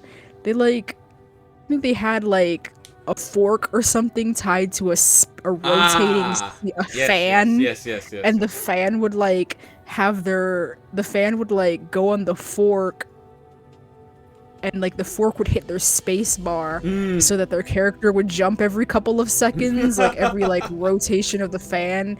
And I'm like, what kind of like kids next door freaking ass like invention is this? Like, people are doing the most to not be logged out, and I'm like, dude. I'm like, is it that serious? I've seen like people like tape their like controller stick Mm. one direction so that their character is Rubber like, band. they'll like rubber band it, or they'll tape it so like their Mm. character is like constantly moving Yeah, in yeah, like yeah. one direction so they don't get logged out. I actually one time I was in a cutscene for something, and then I went to go do something, and then like I forgot about the game. I thought I was not gonna get logged, but they fixed it so that you get logged out even if you're in the cutscene. I was like, oh, that's good to know. Yeah. um but I've never really like had friends who like they'll take like 25-minute naps. They'll have an alarm so they'll wake up so they don't get logged out. They'll have like the little timed naps and stuff. Ah, yeah. And I'm like, it's all about that grind. Yes. All right. But yeah. 10th question. We're close to the end now. All right. So ever since A Realm Reborn, the science of the Seventh Dawn generally take the spotlight, and of course, as Warriors of Light, we also take the spotlight. So, what are your thoughts on your own character, your avatar, being the main character and focal point of the plot, not just a convenient chess piece that other MMOs do?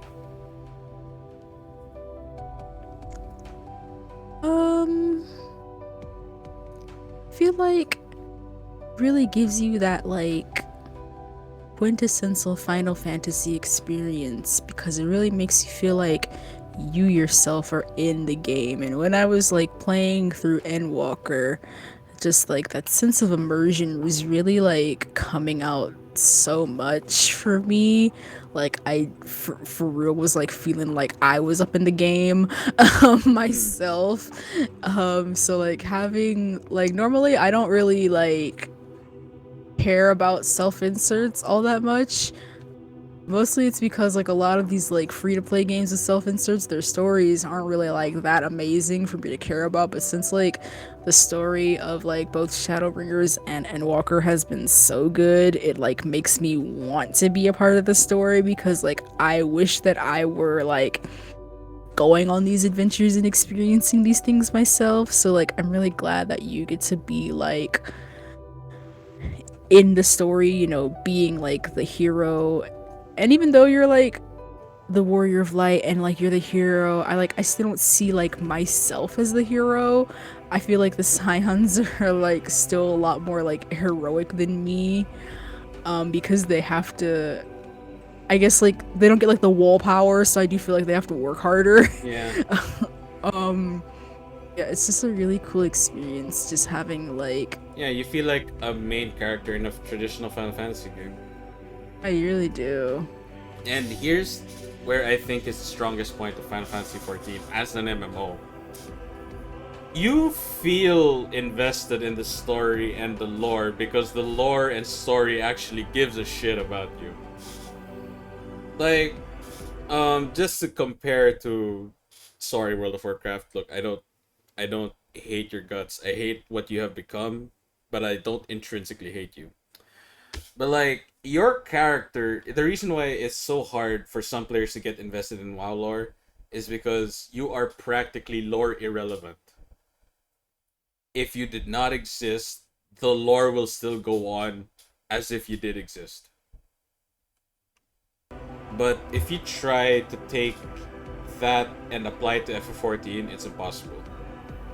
Right. The Wire of Light,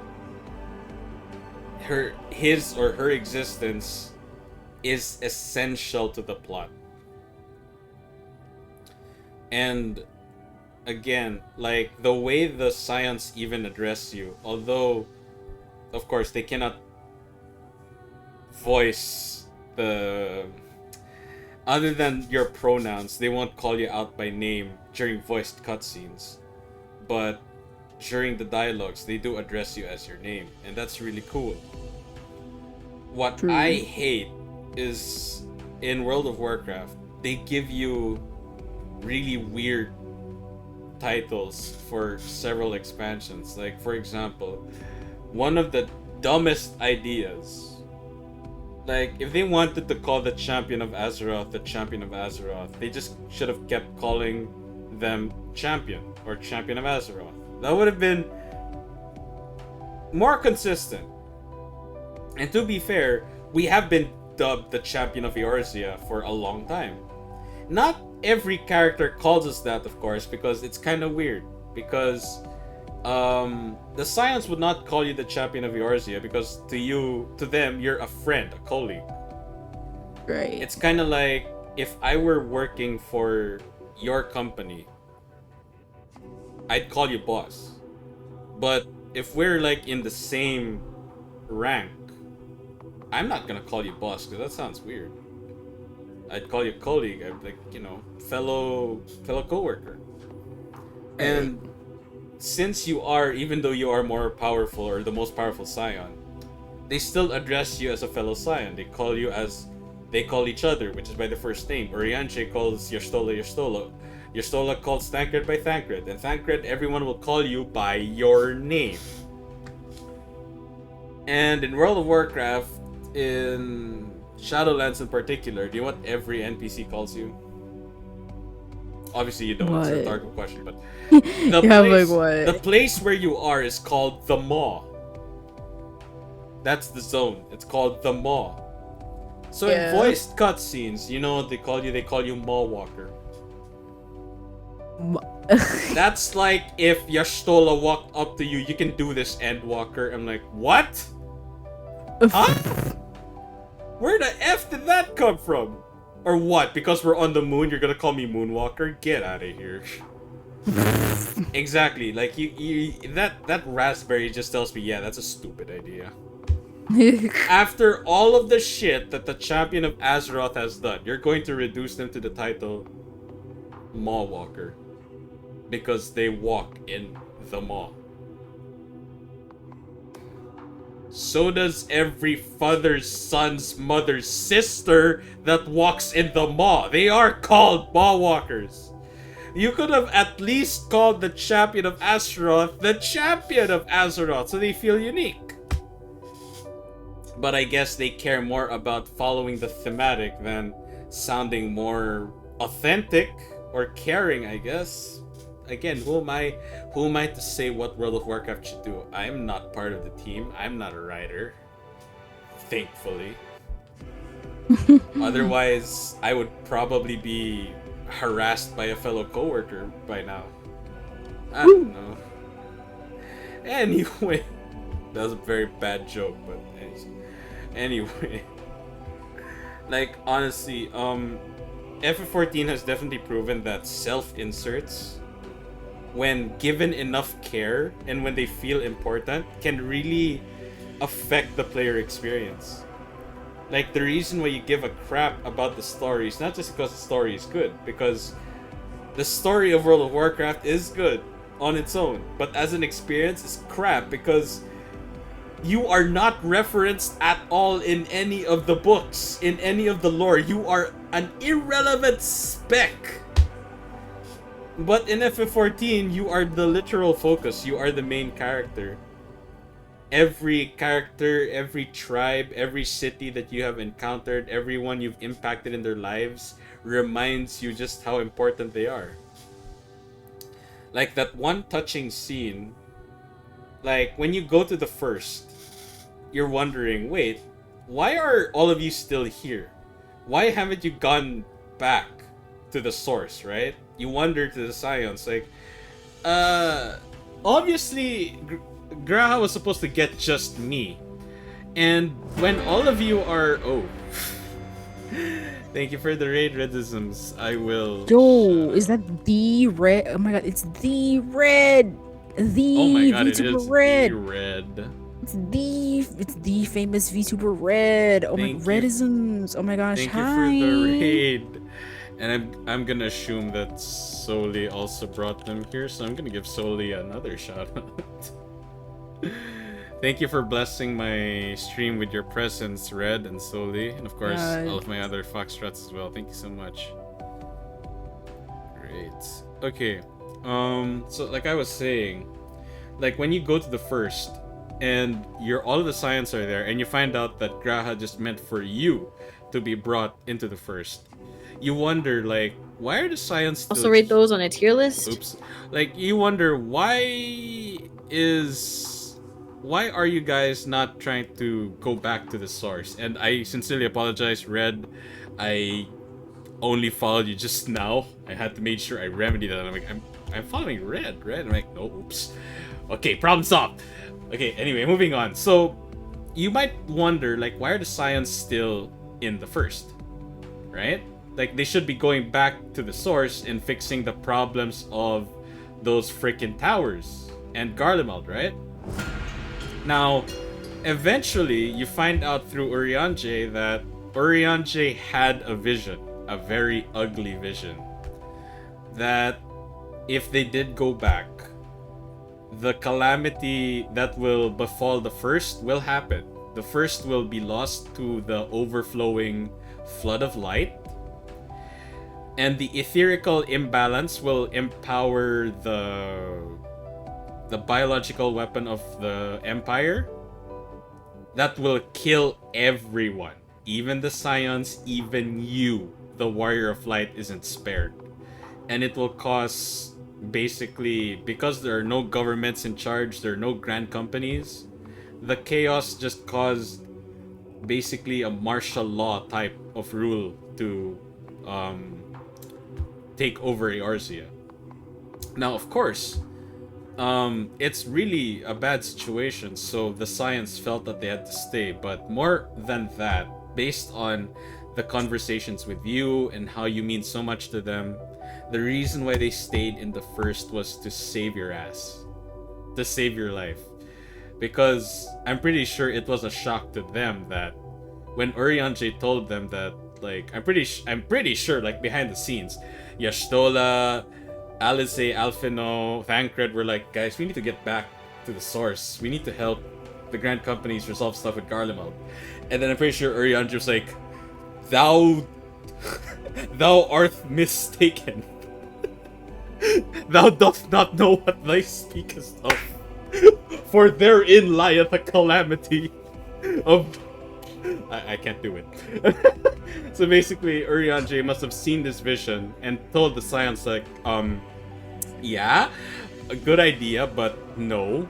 Because if we do go back, this world is gonna die, and worst thing is that our best friend, the Warrior of Light, is also going to die. And I'm pretty sure, like, the Scions were like, wait, that Warrior of Light? Like, the Warrior of Light who has been attracting trouble every time and has gone through it, like, triumph over every problem, is actually going to die? And Urianger's like, yes, thou is correct. So, like, yeah, okay, we have to save the first to save the source, and more importantly, to save our dear friend, the Warrior of Light. So again, the fact that they care that much about you in Shadowbringers, it really makes you feel more invested, not just in the story, but even in the characters. Like, even ever since A Realm Reborn, I've always loved the Scions. I felt very attached to the Scions. But Right. Shadowbringers was really when I did, like many people, Feels Bringers did break a lot of players with all the feels, but in particular, the Scions were literally, quite literally ready to die for you, the Warrior of Light, you. And not to say that no game has done that before, but I don't think an MMO has done something like that before. To really emphasize that your avatar is not just an avatar. You are very important to the people in the world that you're playing in. And I think that is really like FF14's strongest point right now. Okay, penultimate question. A bit of a casual question, but I think it's a very important question nonetheless. So Endwalker added male Vieras. What are your thoughts? They're cute. I'm actually surprised I haven't seen that many where I am. Maybe I just haven't been paying attention. But I haven't seen a whole lot of them yet. But I think they're cute enough. I personally prefer female Vieira. But I'm glad that the people who wanted Vieira, or the male Vieira, like finally got that. And I hope that the people who are wanting female Hrothgar are patiently waiting, and I hope that they are happy with the results when those come out. I just am happy seeing everyone, get what they want and stuff. I guess I'm kind of jealous that the Melviera have like natural eyeliner for one of their like face paint options. I was kind of jealous. That. I'm like, wow. I was like, okay, I'm a little jealous, but whatever. Like, I guess my only concern is that Avira looks like it has a lot of the problems that female Vera had when they first came out, so like the limited hair options and stuff. So I'm hoping that with the coming, patches and I guess expansions that they can get more like customization for the people who were, waiting for them. yeah. Well, when launch day Endwalker, when I did log in, when I reached the first zone, like the player hub, Jesus Christ, there were so many bun boys. I'm just like, whoa. And based on what one of my guildies shared, he was just like talking to an NPC in Old Charlian, and a player literally like walked up to him, targeted him, /cheapos, and then messaged him, "Your bun boy is very hot. I like it." I'm just like, oh, that is awesome. That is awesome. But yeah, me personally, as a Fantasia addict, so I know a lot about the races, probably more than I should. I used to be one, but not as much anymore. Nice. Yeah, I'm a recovering Fantasia addict. Yes, please. Don't get caught in it like I have. But I am also recovering, and I blame the story for that.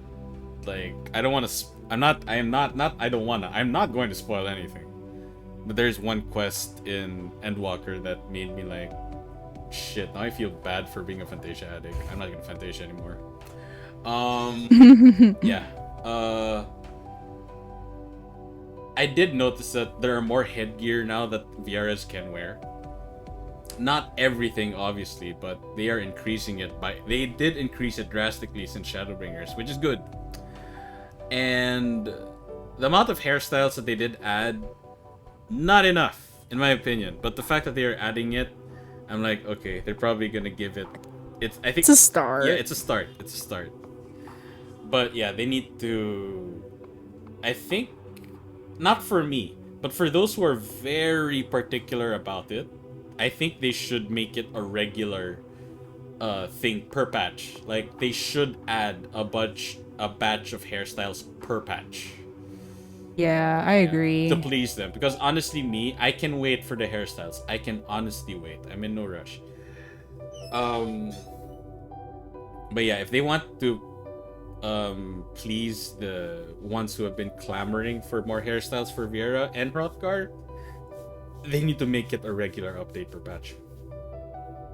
Other than that, as for female Hrothgar, honestly, I I trust the design team for female Hrothgar, and although I did say that I'm a recovering Fantasia addict, I can see myself Fantasiaing into a Hrothgar because of one lore reason. Like, yeah, wow, what's Fantasiaing for a lore reason? Whoa, what a lore nerd! But it's cool. Yeah. Like, let me explain. It's a pretty cool concept if you just understand where I'm coming from. So the reason why male Viera weren't playable in Shadowbringers is because of the lore. They are very few, and they tend to be like very enclosed together, like basically alienated from more public societies and whatnot, if I'm not mistaken. But of course, from a game standpoint, it doesn't make any sense. Like, if you're able to play a female race, you should play the male version of that race. Unless that race is just exclusively female, like the Asari from Mass Effect.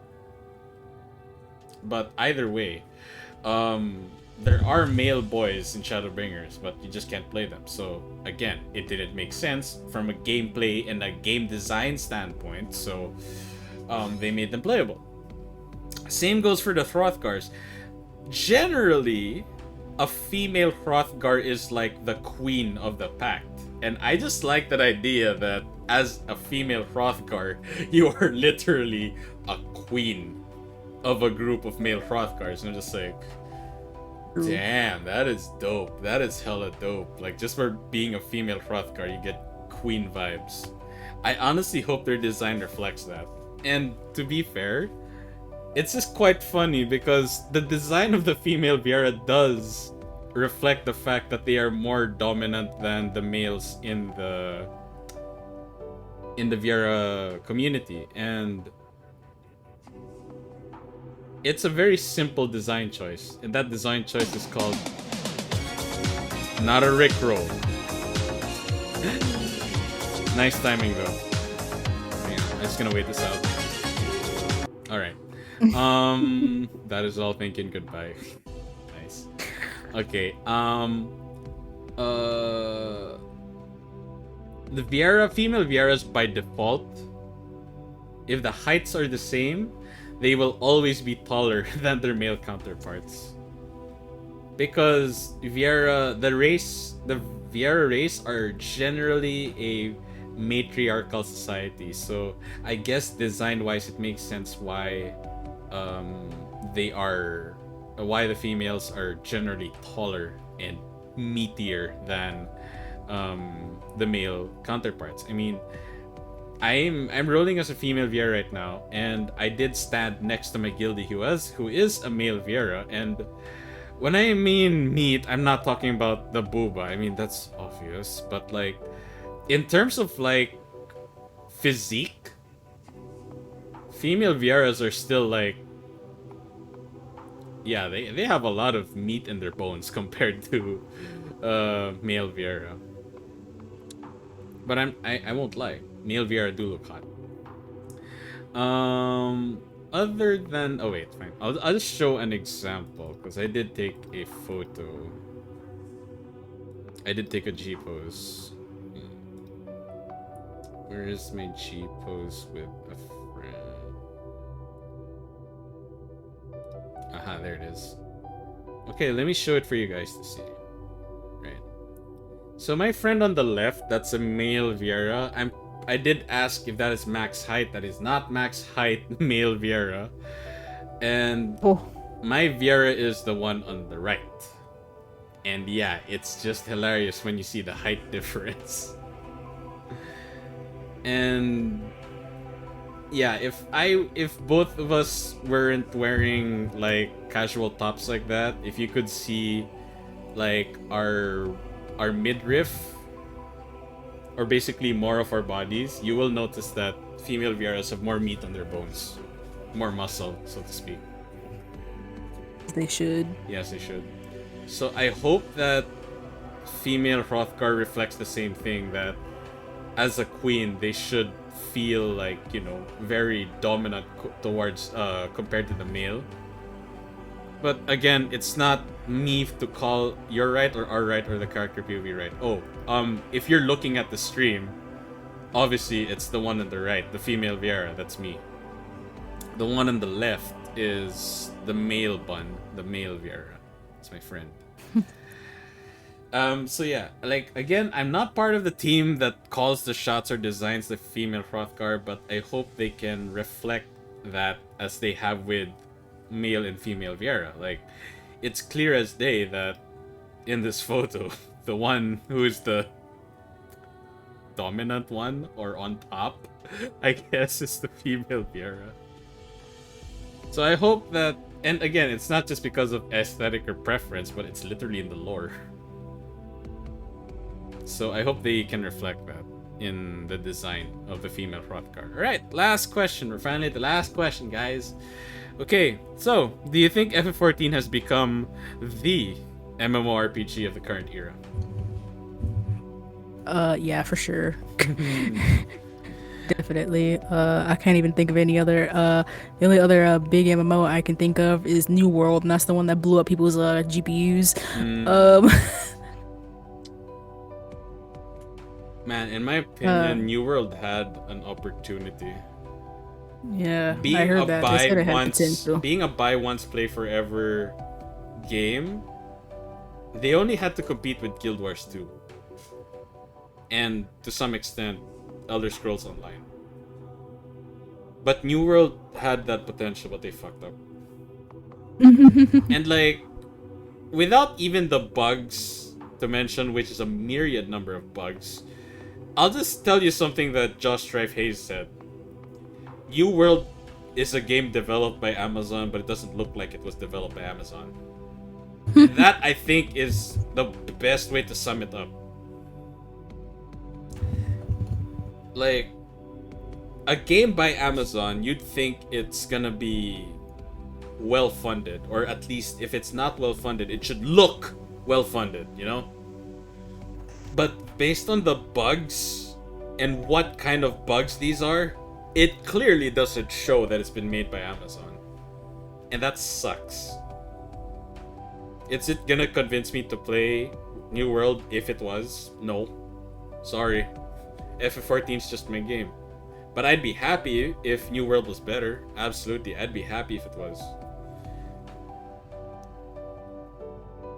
But yeah, in terms of like the MMORPG of the current era, I can confidently say that FF14 has. Because, not even because of the game itself, but because of the philosophy that Yoshi.P has driven. And I will show you guys one more clip.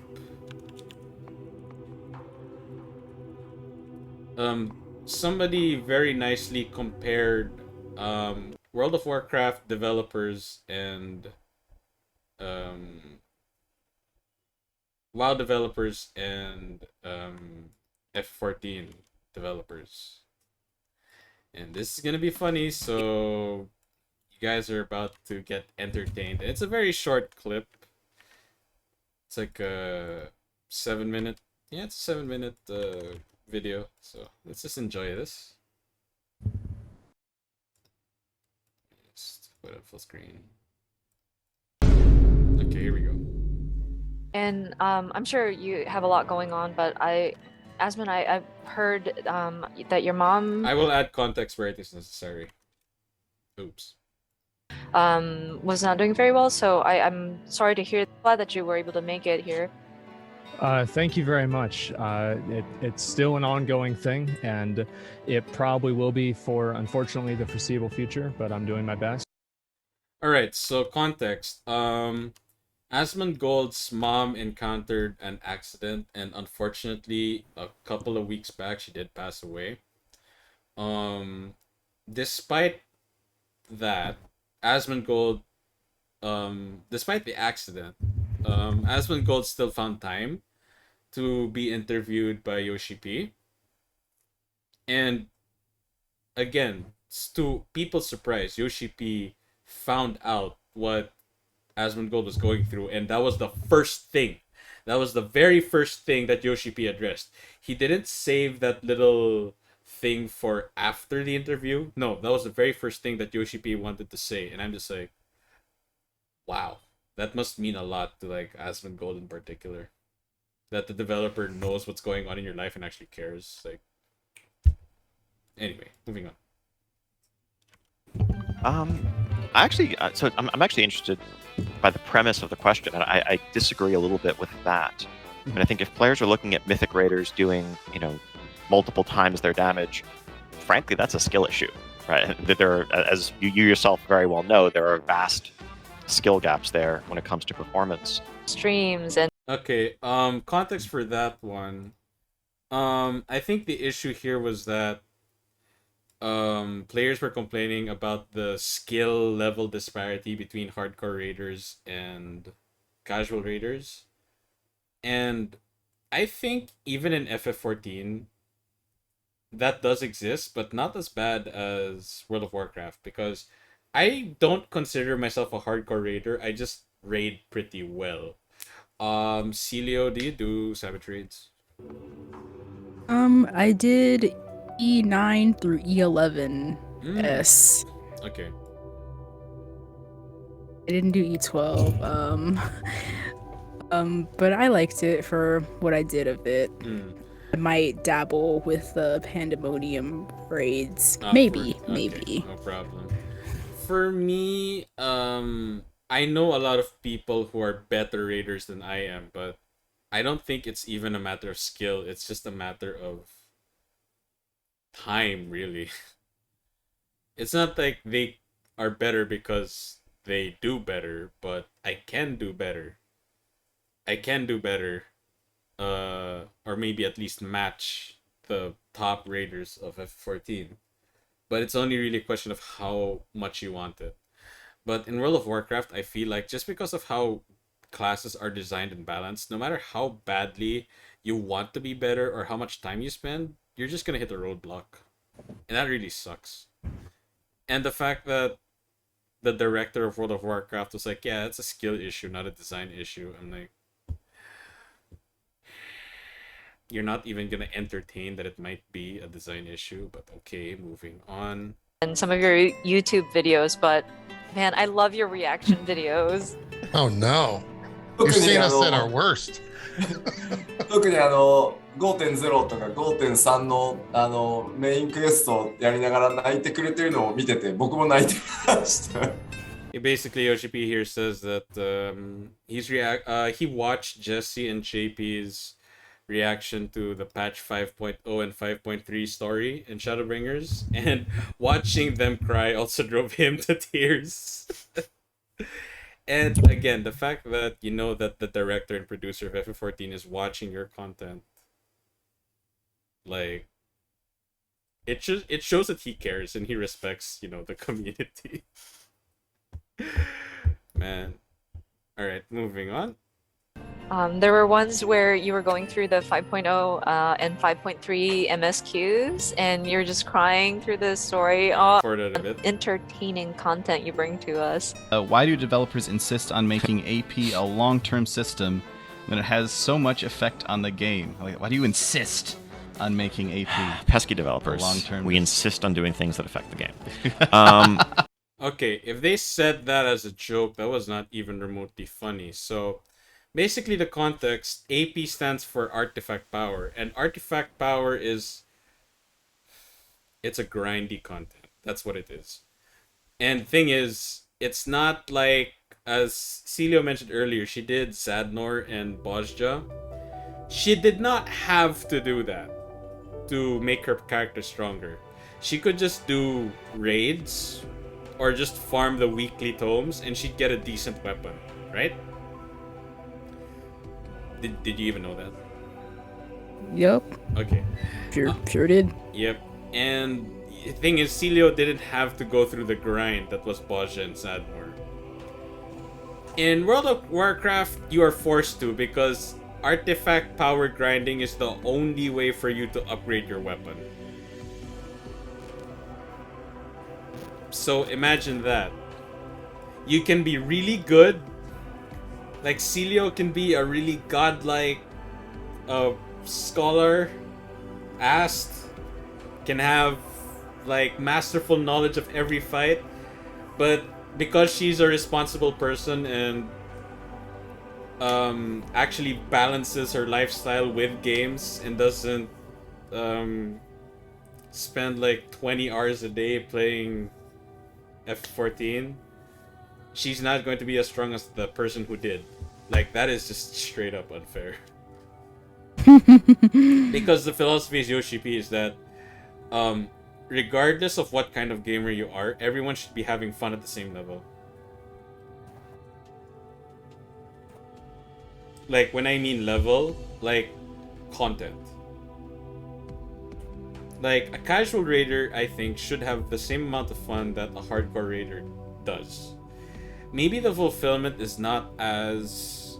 It's not the same, because, like, casual raiders are not gonna race for world first, that's for sure. But of course, people who race for world first get that thrilling excitement of clearing the raid within the first week, or even the first 3 days. That is something, but that's not something everyone is looking for. But just because you're not looking for that experience doesn't mean you cannot enjoy the raid. And for that matter, just because Ceelio loves playing FF14 doesn't mean she should devote half her day to make her character stronger. Not because she doesn't want to, but because there are other things that she wants to do. Like, remember, like, my emphasis is that not because she doesn't want to, but because there are other things she also wants to do. FF14 is not the only game she plays. There are other games that she plays. Video games is not the only thing she indulges herself in. She probably watches movies, eat food, read stuff, anime, manga, whatever. I don't know. But we all have our hobbies and stuff we do outside of gaming. That's totally fair and that's totally fine. But we shouldn't be punished for that choice. And Yoshi.P, based on what we've experienced, what I have experienced so far in every expansion, is that I have never once felt punished for not investing as much time in the game as the more hardcore players do. And quite frankly, the WoW developers think otherwise. Because they just said, yeah, how dare these pesky developers do what they do to the game. I'm like, that's not the point, because I guess these developers just found it offensive when the player did ask me. Just rewind it a bit. There. Like, why do developers insist on making artifact power a long-term system when it has so much effect on the game? That was a very nice way of saying, why is this grindy content the only option we have right now for making our characters powerful? I think that was the more direct question they wanted to ask. Instead of answering it directly and professionally, they had to make it a joke and even brush off the whole question. And I'm just like, that's not even funny. It's a genuine question. Like, this player pays per month to play your game. The least you can do is answer their question professionally. And the thing is, Yoshi.P does this. Whenever people have feedback, and I'll just use the example, well, there is an example here, I'll show you guys later. Why do you insist? Hang on, I'll forward, oh wait, hang on. I'll forward it a bit to... Oh wait, hang on. See, on a less serious note. So in this part, Zepla, who is also a big FF14 streamer, mentioned that she has a lot of emotes on her channel that's basically funny faces of Yoshi.P. And Yoshi.P apparently is aware of that, and he tacitly encourages people to take any funny photos of him during live letters and use it for memes on Discord and chat. He has no problems with that. Like, the fact that he supports and trusts the decisions of what the community does just makes you reassured even more when you play his game. And that's, again, that's something that why players like me are so loyal to FF14 that we don't unsub. And even if we do unsub, we don't feel bad because we know that Yoshi.P respects our decision. And again, like, you might think I enjoy trash talking Blizzard. No, I do not. I've had fond memories of World of Warcraft, and I don't know, they don't give me enough reasons to defend it. And it really, really sucks. And here's an interesting segment that I want you guys to see. To, get those orange parses on Warcraft logs. Yeah. When you saw a tier ago the, socketed Titanforge Raid Finder Draft of Souls, and part of your soul just dies. Yeah. But that person literally won the lottery, right? It's like, and that person, the rest of their gear is probably nowhere comparable to that. Yeah, and yeah. you're looking at something that, was just this extreme outlier.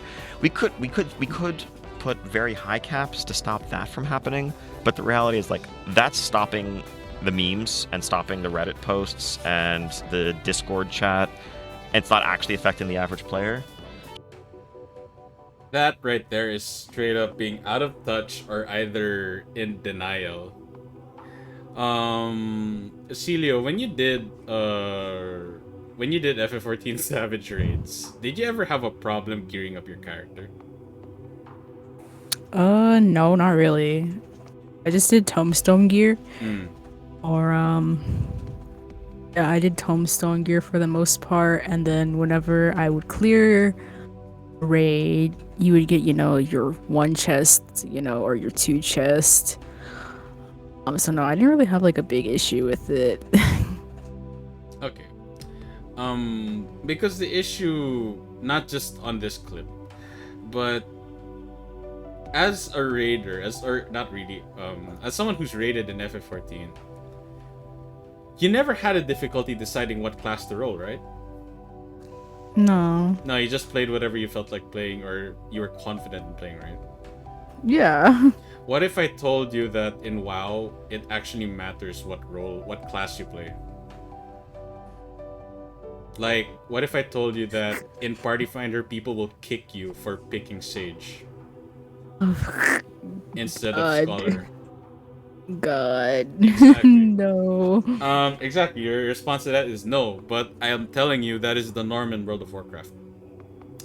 And here's the dirty part. The developer himself said it. The guy on the left, Ian Hasekostas, the director, if I'm not mistaken, of World of Warcraft, he's basically calling the shots. Apparently, I'm probably taking words out of his mouth, but that's how I say it because he's very direct in how he says it. Every patch apparently is going to have a weak and a strong class. And for this time, it's Demonology Warlock. And I'm like, there's a difference between making a class balanced and making them weak. Making them weak doesn't mean they are balanced. And the way he says it was like, well, you're just shit out of luck because this time it's Demonology Warlock. Maybe next patch you guys will be stronger. That is not the issue here. If you guys want to know what is the chief reason why I quit WoW, it wasn't even because of the plot or the decisions they've made over, like, game design wise. It was my experience. Because I can overlook the plot a bit and the repetitive, like, loops, because FF14 even has those loops. Queue for DR, right. Do your gathering, do your crafting. If you don't do those, go to an in-game brothel or host club and do whatever ERP you want, or level your other classes and then get out. That's fine. But here's the thing. Am I having fun doing those? Yes. Do I have any restrictions when I do those, stopping me from having fun? No. WoW is the opposite. Okay. I'll try to explain this the best way I can. Rogue has 3 specs, okay? 3 specializations. You have Assassination Rogue, Outlaw Rogue, and Subtlety Rogue. Might be a bit confusing at first, but let me ask Ceelio this question real quick. When I say Rogue, what do you think comes to mind? What comes to mind? Sorry. I think of the class before Ninja. Yeah, and like, what image do you have, or like what do you relate the word rogue to? thief, like thievery, like a double Thief. double-handed Stealth. knife kind of weapon, like stealth or whatever. See, Yeah. there. As a player, I see rogues also as the masters of stealth.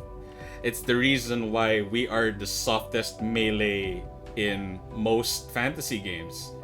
You're not supposed to see us coming, but by the time you do, it's too late. That's basically the nature of a rogue. We hide from the shadows and deal the deadliest strikes that not even armor can protect. That's basically the whole aesthetic of a rogue. We are stealthy. Now, of course, because design-wise, there should be many types of way to play rogue. You have assassination rogue, which focuses on poisons. You have outlaw rogue, which is more of like a swashbuckler pirate type of rogue, which is cool. And then you have subtlety rogue, which is, as the word suggests, you are subtle, you are stealthy. Out of all the three, if I were to rank them in terms of fun, I would say outlaw, subtlety, and then assassination. Guess what? The only thing that people care about is parse, or DPS, or strength. In terms of strength, from strongest to weakest, it's assassination, outlaw, and then subtlety. So, you might be wondering, then just swap to assassination rogue for raids. I cannot have fun if I'm not playing the spec that I have the most fun with. And before you throw the argument, which is, by the way, a fair argument, what, clearing raids is not fun? No, clearing raids is fun. But there is a reason why people who even play fighting games, they don't usually play the same character. At least not all the time. The reason why people try other characters, why? Because it's fun, not because their character is weak or because this new character is strong, but because it's just fun to do. And the fact that you're given 3 choices, like if I were to give Ceelio a choice, like, Ceelio, what would you rather heal as? White Mage Scholar or Astro? Astro. Why? Pretty. Pretty? Okay, welcome to the raid group. Okay, let's go do some raids. Simple as that. The game gives you a choice of healers to choose from. Nothing should stop you from experiencing the game based on your choice, based on your own preference. It's counterintuitive and just stupid if you're not allowed. Here's the thing. You are not allowed to in World of Warcraft because the players just have a general census that if you're not running the strongest spec of your class or the strongest class of your role, don't even bother. And here's the thing, I cannot completely blame them. Because the game is designed that way. And instead of fixing that problem, the developers would rather not think of how to fix it, but just like, you guys are just entitled, stupid, and unskilled, and you don't appreciate our decisions. No. Wrong. We just question your decisions because they're not fun decisions. Why give me 3 talent specs to choose from if what the general experience is saying is that you should only pick Assassination Rogue? And your director even explicitly said this, and yeah, Ceelio, you might not believe this. There was a question someone asked, why is Demonology Warlock nerfed to the ground? You know what the response was? What? Because we'd rather you not play them. It almost sounded like a joke, but even if it were a joke, it didn't sound funny. Now, I get if they were trying to be funny, but the response was supposed to be, we feel like they are too strong, so we had to nerf them, but if the nerfs are too much based on player feedback, we will fix that. That's a much better response than we'd rather you not play them. But the fact that they can brazenly say that, it kind of reflects the experience and the game that I played years ago. I tried joining mythic groups because a lot of my guild members took a break from World of Warcraft. They were waiting for the next expansion. I just wanted to get in for like a month and, you know, re-experience the game. Just for the heck of it. Maybe for a bit of nostalgia. Now, thing is, it's not like the guild was empty. There were still a handful of people that were online. Now, the hardest difficulty of a mythic that I cleared at that point was like M8, M9. That's pretty high. So I tried to join this M10 group, and I link my mythic dungeon key that literally says level 10, which means, guys, this is proof that I'm good enough to do mythic level 10. Okay? And guess what? When I was rolling with my guild members, I was rolling Subtlety Rogue. The quote-unquote weakest talent spec of Rogue. And I had fun, and we even beat the time limit and got the full amount of loot. Okay? Because the way Mythic Dungeons work, they're like mini hardcore content in WoW. And if you do not beat the clock, there's like a time limit, you get less rewards. So I was able to clear that with all the rewards intact. So I tried joining so many parties, and they're like, switch to Sin Rogue. I'm like, I'm built for subtlety. Even if I swap to Assassination Rogue, my gear will not complement the talent spec because the stats are different. And they're just like, okay, bye. They kick me out of the party. I'm like, first time that happens to me, I'm not surprised. And honestly, I can't blame them. I tried 9 times. And I was denied 9 times. That, for me, was the final nail on the coffin. Like, fun denied. I'm like, yeah, I'm not going back to this game anymore. Ever. Even if they make the game more fun in general, the damage has been dealt to me already. I have completely lost faith. But for those who are still playing WoW, please, I really hope that your persistence and your faith in the game is rewarded. If not now, sometime in the near future, please. I really genuinely hope that you guys get what you deserve. Please, you guys deserve better. But I, on the other hand, have moved on to Eorzea. There's no turning back for me, to be honest. And again, the reason I would like to give as to why FF14 has become, in my opinion, or rather in our opinion, the MMORPG of the current era, is not even because of the intrinsic traits of the game. Because intrinsically, you can point out the graphics are great, the combat is great, the music is great, the story is great, the cutscenes are awesome, the fights are fun, etc., etc. There are so many games like that have those traits. Maybe even better in some departments. But the reason why FF14 is that special, Yoshi.P. You will not, I will confidently say this, and I think Ceelio will agree with me on this. You will not find another developer like Yoshi.P. That's true. Especially in an MMO. Because I do watch Josh Strife Hayes, and he did say that MMO is the riskiest and toughest genre to get into. It has the highest risk and the least reward. If you want to reap the rewards of your risk, it takes time. And not many developers are that patient.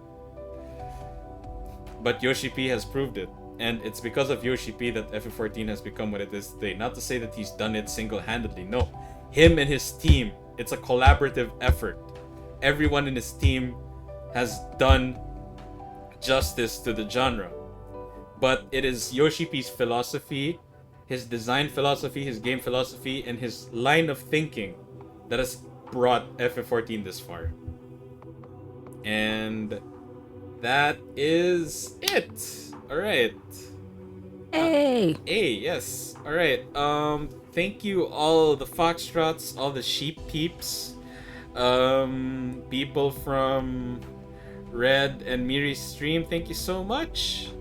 And of course, I'd like to welcome our new Foxtrots, CS Finney, Based Hopper, Karsh Tommy, Redisms. You are now Foxtrots. Welcome, welcome, welcome. And of course, once again, I wholeheartedly recommend that you guys follow Ceelio for more, not FF14 content, but she does FF14 content. But honestly, like, she might think I'm capping, but I honestly enjoy her content. She's so honest. She's so fun to watch. She's just an Thank you. overall joy to watch. Okay, guys, like I stream for good vibes, and if you want more good vibes, you can definitely go to her channel. Watching her is a genuine treat. It's just very fun to watch. Okay. Oh, thank you. Yes. All right. Red carpet is yours, Ceelio. If you wanna promote yourself or like your schedule and whatnot, now is the time. I stream about 4 to 5 times a week. Tomorrow I don't really have anything planned. I say that, but I might just stream anyway if I feel like it. But I am gonna be streaming some more Zelda and possibly some more Pokemon. I'm playing Shining Pearl. So yeah, I'm playing just kind of different like nostalgic games this week and for the past coming weeks. Yeah. So if you guys like, like I said, kind of just like old school games. Again, I'm really sad that the GameCube is considered old school now. God. If you like, kind of like nostalgic games like that, I am your sheep. Yes. So yeah, I might do a little something to celebrate hitting 300 followers. Yes, Again, yes, I'm honestly, congratulations. I'm so surprised. Yeah, I know. I didn't think I was gonna. Before we started, I took a peek. I'm like, wait, did she finally reach 300? I checked. I'm like, oh, she finally reached 300. And of course, the first thing was like, does she even know? Yeah, I did. So when I mentioned it, you're like, what? I saw that the last time I looked, I was at like 292 or something, and I was like, oh, cool. Yeah, 294, and I was like, oh, cool. And then it was like, boom, 300, and I was like, whoa, where'd you people come from? Alright, So yeah, I might do a little tiny like 300 follower special. I might play maybe like a new game or something that I like didn't think I was gonna play. I might try something new, but yeah, I'll keep you guys posted. Yes. But yeah, that's all I want to say. Thank you. All right, and let's see. I wanted to ask, since you did mention GameCube, are you gonna consider playing Metroid Prime?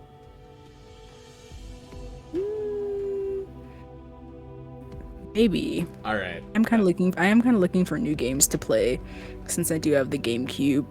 Yeah, do consider playing Metroid Prime. It's like my favorite Metroid game of all time. Other than that, you did say Legend of Zelda.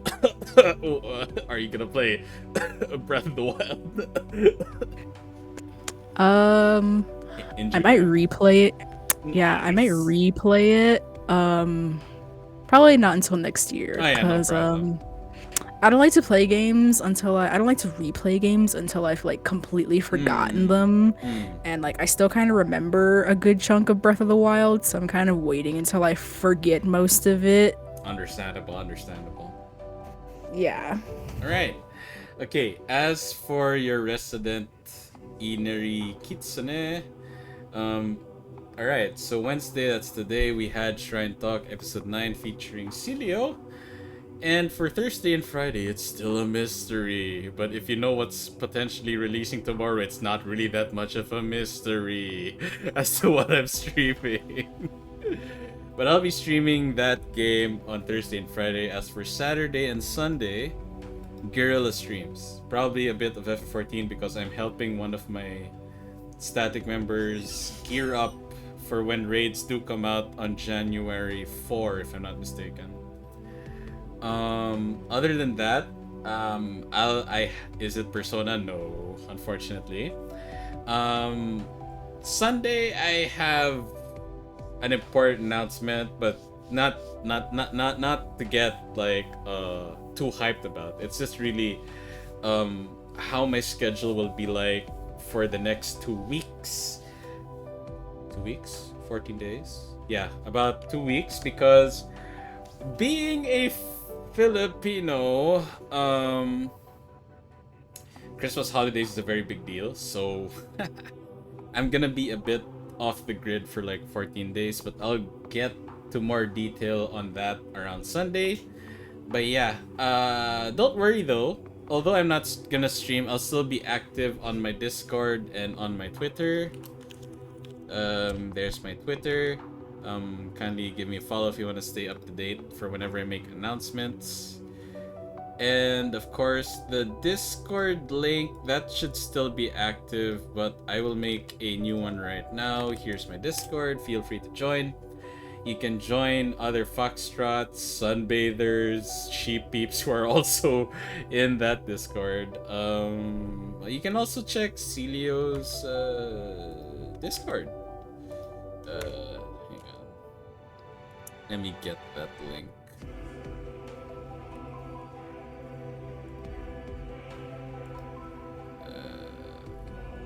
Yep, you're definitely at 300 followers, thank God. Alright. Okay, and this is Ceelio's Discord link based on her page. That is Ceelio's. So yeah, I highly encourage that you join our respective Discord servers if you want to hang out with our other followers, our other Foxtrots and Sheep Peeps. And of course, if you want to interact with us, we are always open to interaction with all of our precious followers. Right, other than that, thank you so much, Ceelio, for being my guest for this episode of Shrine Talk. It has been a genuine pleasure and a genuine honor to have you over. Of course, thank you for having me. Anytime. Alright, before we leave though, I wonder who I can raid. Do you have any suggestions? Because I'm looking right now. I don't have any. Yeah, I don't have any suggestions. Let's see. Oh, I'm gonna raid one of my friends, Scarlet Queen. She did raid me a couple of days back. I haven't paid that forward yet, so I'm gonna do that now. She is currently streaming VR chat. Let me just take a quick look. And here's the really loud as F Lenovo laptop advertisement, which I really hate because it blasts its freaking sound effects so loud. But that aside, hang on. Aussie Owl. Can you link me? I'll follow Aussie Owl, then I'll consider raiding them next time. I just want to return this raid to Scarlet Queen because I keep track of who has raided me and I have returned those raids back, but Scarlet Queen I have yet not done that, and I want to do that. Okay. Yep. She's just. Let's see. It says here. VTuber having a fun and weird night with friends, chill music, 50% chance of craziness will happen. Yep, definitely sounds like our demographic, right? Sounds like the demographic of the Sheep Peeps and the Foxtrots. Okay, let's raid. Okay, here's the raid message. Now, as always, Foxtrots, I trust you guys not to spam that too much. Behave yourselves kindly. We will see you in our respective streams. We'll see you all next time. Bye bye. Sayonara. Otsuyoko deshita. Bye.